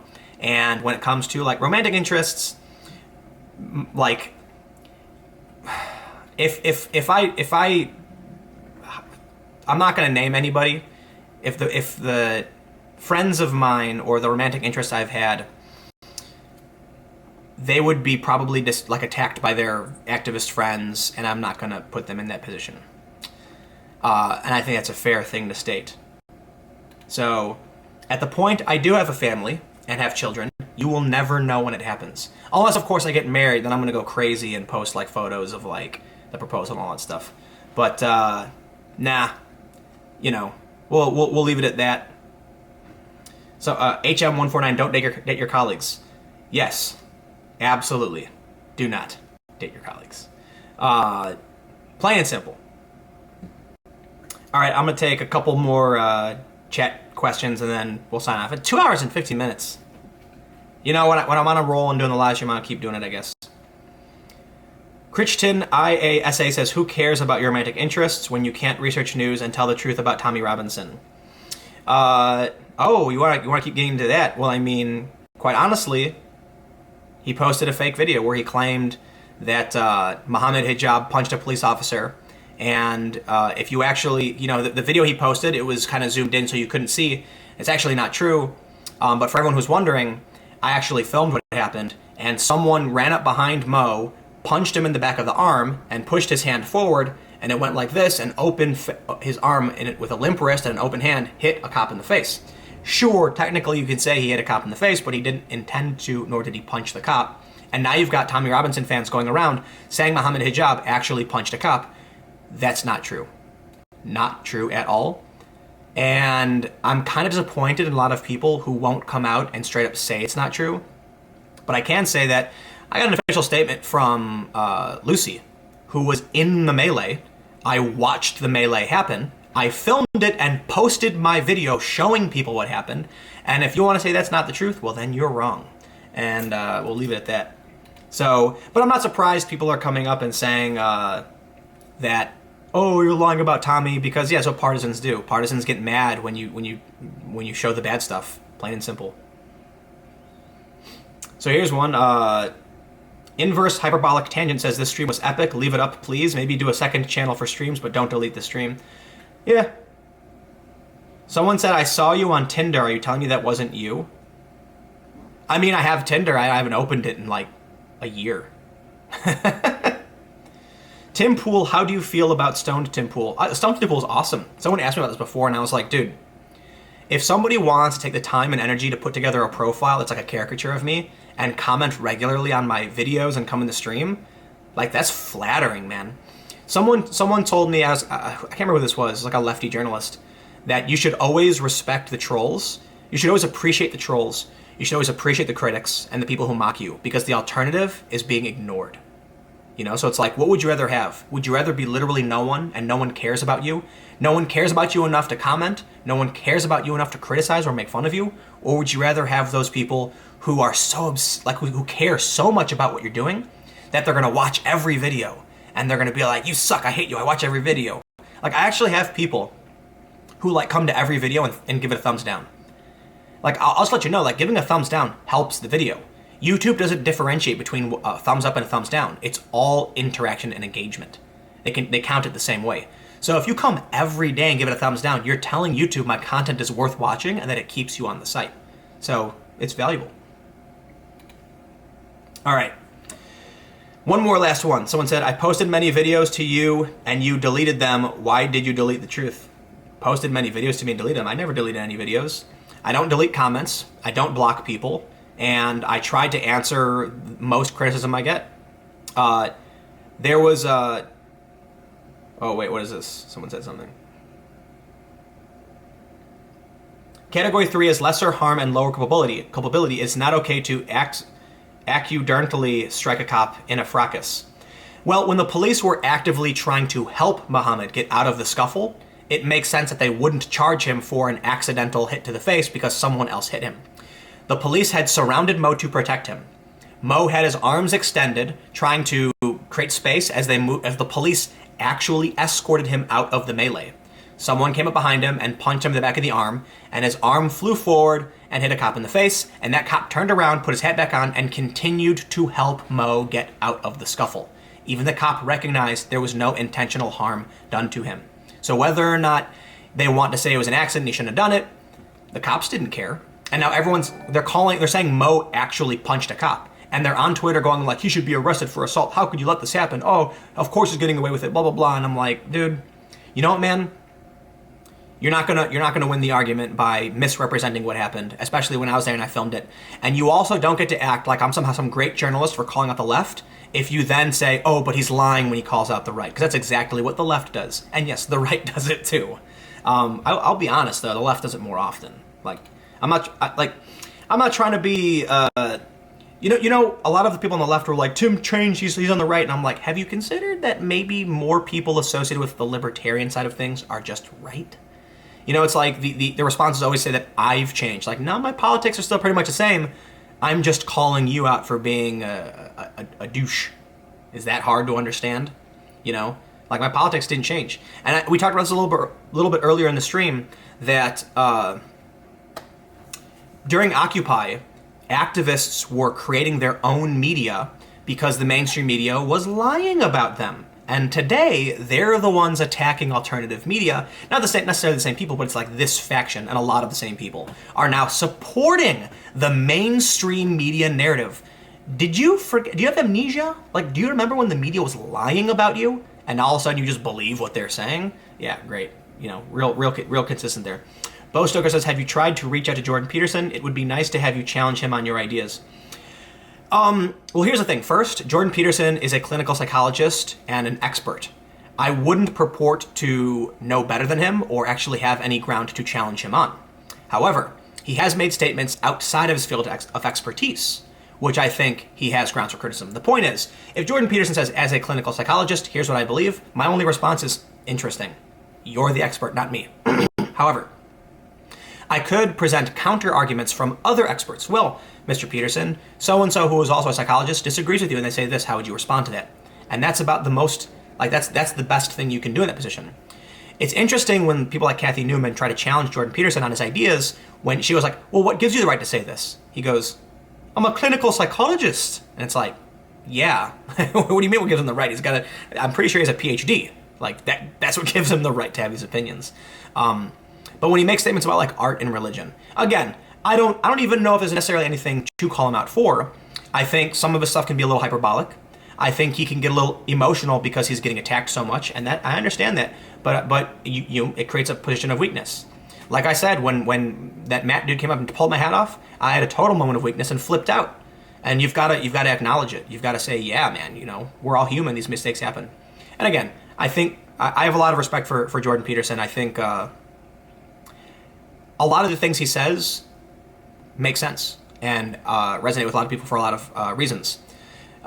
His stance on identity politics is agreeable. Like, I agree with it. But I just want to say this because I want to iterate this point so much to a lot of people. A lot of people are like, Tim, you always talk about how you're mixed race and all this stuff. It's like, okay, so listen. Identitarians, be it the regressive left or the alt-right, want to champion, I guess you'd call it like a singular race, a mono race. Individuals of one particular race who deserve privilege. And that means I will never be allowed in any of their communities. And it's the same for any other mixed people, unless you want to pander to them, essentially signing over into some kind of servitude of their identity because you don't fit in. So no matter what your community is, you have one. You're Latino, you have a Latino community. You're white, you can go make your ethno-state white community or whatever. The point is, when these extreme identity groups form their privilege circles, they exclude people like me. And I don't want to have anything to do with that. Well, it's not just that, they wouldn't let me. So why would I want any of these people to have power? Now, Jordan Peterson talks about identity politics as a dangerous game because it takes, can't quote him because I don't know enough about him, but it effectively takes the responsibility away from the collective. You hold individuals responsible. How do you hold a collective responsible? There's challenges there. So I think he has some interesting ideas. And I guess the main point I'm trying to make about him is that a journalist should actually do a deep dive into his work and look at some of his past videos and then actually do a comprehensive, interview with him. Actually, there was an interview with him and it was really, really interesting. I didn't think it was bad. Obviously, the interviewers were like intersectional feminists. They asked him, does he think trans women are women? And it kind of put him on the spot, and he was like, it depends on what you mean. I think he said no, like, they're not biological women or something like that. And that was obviously like a tough point for him. But I think, I don't care if you're an intersectional feminist. I don't care if you're far left. Just don't be authoritarian and don't lie to force your politics on somebody else. I have friends who are intersectional feminists, and they're not authoritarian. And so we're good friends. Like, I have good friends in LA who regularly post about Black Lives Matter and about, you know, gender issues and things like that. And we have constructive conversations. That's fantastic. And I always say to them, like, listen, you're like far left progressive, and I'm just regular left. Like, we agree on most of these things. I just think we disagree in these areas. And the response is always like, oh, yeah. And then we'll have an iced tea and carry on our day. Because intelligent people recognize that you only make change through understanding and communication. Authoritarians, on the other hand, just want to beat it into you, and it doesn't work. Okay. Sylvarin Soul says, I like how live Tim is more organic and gets snarky under the collar. Yeah. Especially after 2.5 hours. Okay, this is it. I'm going to wrap it up. So hit the thumbs up, subscribe, follow me on Twitter. I'm going to publish this in the top news live section, and it will be there for all of you to watch. And then I talked about a lot here. So I think you've got like basically 2.5 hours of me talking nonstop. So there's got to be something interesting in there somewhere. I don't know. Yeah. Jet Crow says, Jordan Peterson is a wise man who can articulate the wisdom of the past and explain how it still applies today. This creates a mass amount of jealousy in all the other humanities professors. Well, the other thing too is he's wildly successful. And the amount of money he's generating independently is going to make a lot of people angry. There's going to be a lot of jealousy. They're going to hate him so much that they're going to write things about him that aren't true because it makes him feel good. And then what happens? Well, when you need... Look, obviously the man's not perfect. Nobody's perfect. And so how do you improve on his ideas and actually have a constructive conversation around what he's saying and maybe call out some things you don't agree with? Is you actually take him seriously. You look at his work honestly, and then you say, you know, yes or no. And I've seen people who are actually fans of Peterson do this. That's how I know about his comments on art, because they were like, I think he needs to be called out for this. But journalists won't do it. They won't. It's ridiculous. Okay. Oh, man. Someone said he's right about the art, though. Well, sure. Jeffrey Luciano says, how much can you bench press, Tim? The answer is very little, because my right arm is screwed up. So I've been going to the gym, actually, not because I'm trying to get like ripped or anything, but because I injured myself skating last October. And it's the stupidest thing. You know, I don't know, if you were in the stream earlier, I talked about how I was goofing off, kind of just trying to do like a dumb trick, and I hurt my knee. Well, I was skating in Spain during the Catalonia stuff, like went out and just went skating, because Barcelona is the most famous skateboarding city in the world. I did a trick, and when I landed it, I was holding my camera, and I started to lose my balance, but I thought I would be fine because my center of gravity was well above my board, but the ground was slippery. So as I started to slip, I decided to protect my camera by curling my arm up, and then when I fell on my arm, I screwed up my elbow. And I thought, was it smarter to save my $300 camera that I could replace, or to screw up my joint, which I can't replace? And I laughed about it. So for the most part, my arm's fine, but when I put too much weight on it, I get like pain in my elbow. So I've been doing like arm exercises, pull-ups and chin-ups and stuff as kind of like a physical therapy. That's about it. It's not that bad. Like it doesn't really hurt at all. It's just kind of like a noticeable thing, you know. Sometimes it'll pop. Someone said, what were you doing so much with your right arm, Tim? Falling on it while skateboarding. Payne DeGore says, you, Chris Reagan, and other half Hispanics don't get it. Nick Fuentes is alt-right. I am half Puerto Rican, Hispanic, Spanish origin, and go to alt-right events. I'm part Korean, and I've actually had conversations with people who are white identitarians who flat out say mixed race is bad. There are leaked conversations from these chat rooms where they're like insulting me for being mixed race. So sure, I've spoken with people who are alt-right who are very respectful of me, and they've jokingly said, don't worry, Tim, we'll let you in our ethno state. And I'm like, yeah, you understand, like, that's not funny to me. Like, maybe not funny. Like, it's not. That's not true. I do find it kind of funny.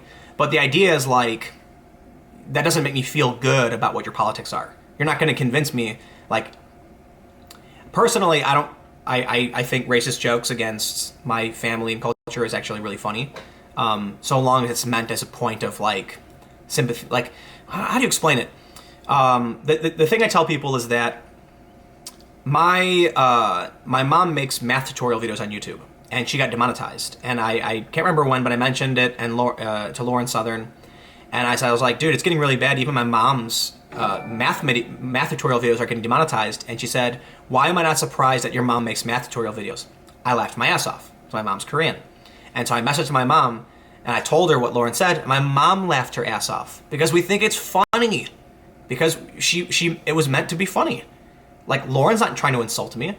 It was a joke, you know? So I think a lot of these, like, getting offended at jokes is stupid. Like, the goal with a joke is to make people feel good, you know? And what she said would be, like, ridiculously attacked in the media for being racist. Like, I can't believe I'm not surprised your mom makes math videos. And it's hilarious. My mom makes math videos. My mom thought it was funny, too. Someone said, then what's with the Puerto Rico flag? That's the Catalan flag. It's funny, a lot of people think that the flag behind me is Puerto Rican, but it's Catalonia, which is it's part of Spain, doesn't want to be a part of Spain. But everything on that wall is a symbol of the places I have been to and the stories I've covered. And I have a box of other things that aren't up on the wall because maybe they just got too old and don't work anymore. But yeah, that's not there because I support them or agree with them. It's just there to represent I've been there during, the issue. I've got a sign from Fukushima. You can't see it. It's a warning sign about venomous insects, bears, and boars. I've got you can't really see it either, but there's a piece of paper where I was called a media mercenary in Venezuela. That's where I was forced to leave. I've got that. Oh, you can't see it either. I've got police tape from when the two cops were assassinated in front of my apartment in New York. So on Myrtle and Tompkins, I think it was, a black identity extremist walked up to a squad car with an Asian man and a Hispanic man, and he said, you take two of ours, we take two of yours, and he shot them both in the head. Or he posted to Instagram, ran away and got killed. They cordoned off the whole area. My whole block was a police zone. And afterwards, when everything was cleared and the tape was still drifting in the wind, I ran up and ripped a piece off. And because I covered, I went around, I live streamed after it happened. It was right in front of my house. But I have that too. And then I've got a really expensive piece of paper that's my certification for hostile environment training, which means I am certified in first aid, kidnapping avoidance, conflict and crisis, like stuff like that. Astropanda says, hey Tim, you going to see Solo, a Star Wars story? Or as The Last Jedi killed all desire to see more Star Wars? I'm done. My God, I loved Star Wars. After The Last Jedi, I won't do it. If Solo gets amazing reviews from audience members and people are like, no, it really was good, I'll see it for sure. Because I'm not crazy, But The Last Jedi was so bad. I almost walked out of the theater. I was shocked. Canto Bight was ridiculous, made no sense. None of what they were talking about made any sense. It didn't follow actual Star Wars continuity. It was just them in a spaceship for several hours for no reason. And I don't even want to get into it. It was awful. It was awful. Morgan Yu says, why do they never say half European? I guess you could say half European, but I don't say I'm Asian. I say I'm Korean, So I'm German, Irish, Scottish, French, Dutch. Like, I'm basically like a mix of all these like random European settlers who came to America. So I guess that makes sense. So I'm Anglo something. I don't know.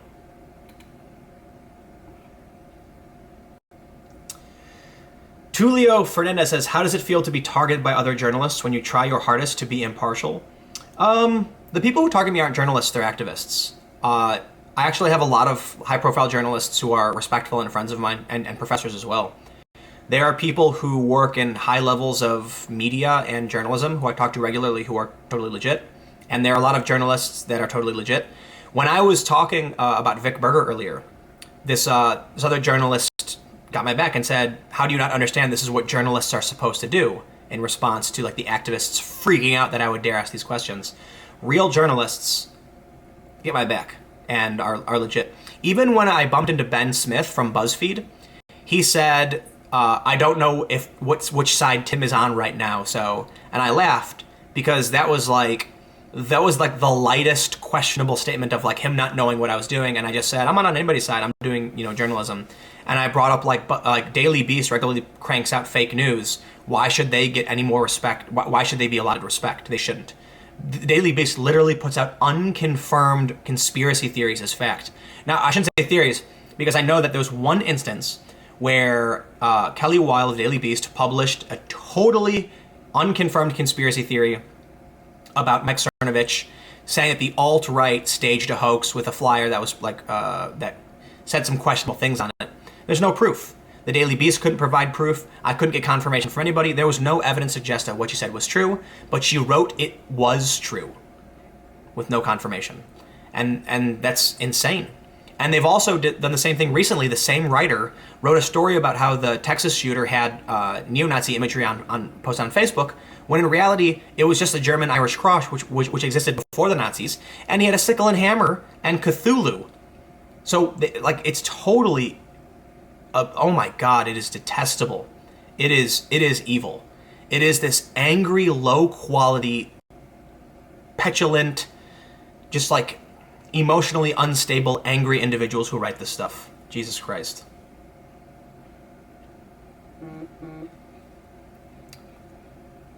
Oh man, I keep saying I'm going to wrap up and then I don't. Bo Stoker says that's a debate won by authority. Anyone can challenge an opinion. Just because you're not a psychiatrist doesn't mean you can't challenge his opinion. Oh, for sure. Ricky Rock says the earth is flat, Tim. Research flat earth. Oh, I've definitely looked into flat earth, and the earth isn't flat. Astro Panda says, hey Tim, you going to see... Oh, I already read that one, yeah. I'm not going to, and now I'm officially going to say goodbye. So one last time, hit that thumbs up button, and this will render and process and be available in the live stream section on youtube.com/timcast. Thanks for hanging out. I'm trying to figure out what the best way to actually structure YouTube as a business, and I think I could definitely learn a lot from a lot of other streamers, a lot of other creators like Sargon multiple channels. So I need to set up a schedule for my second channel and then just do it. So thank you all so much for hanging out. It's been 2.5 hours. It's 12:35 a.m. I'm going to bed. I'll see you later.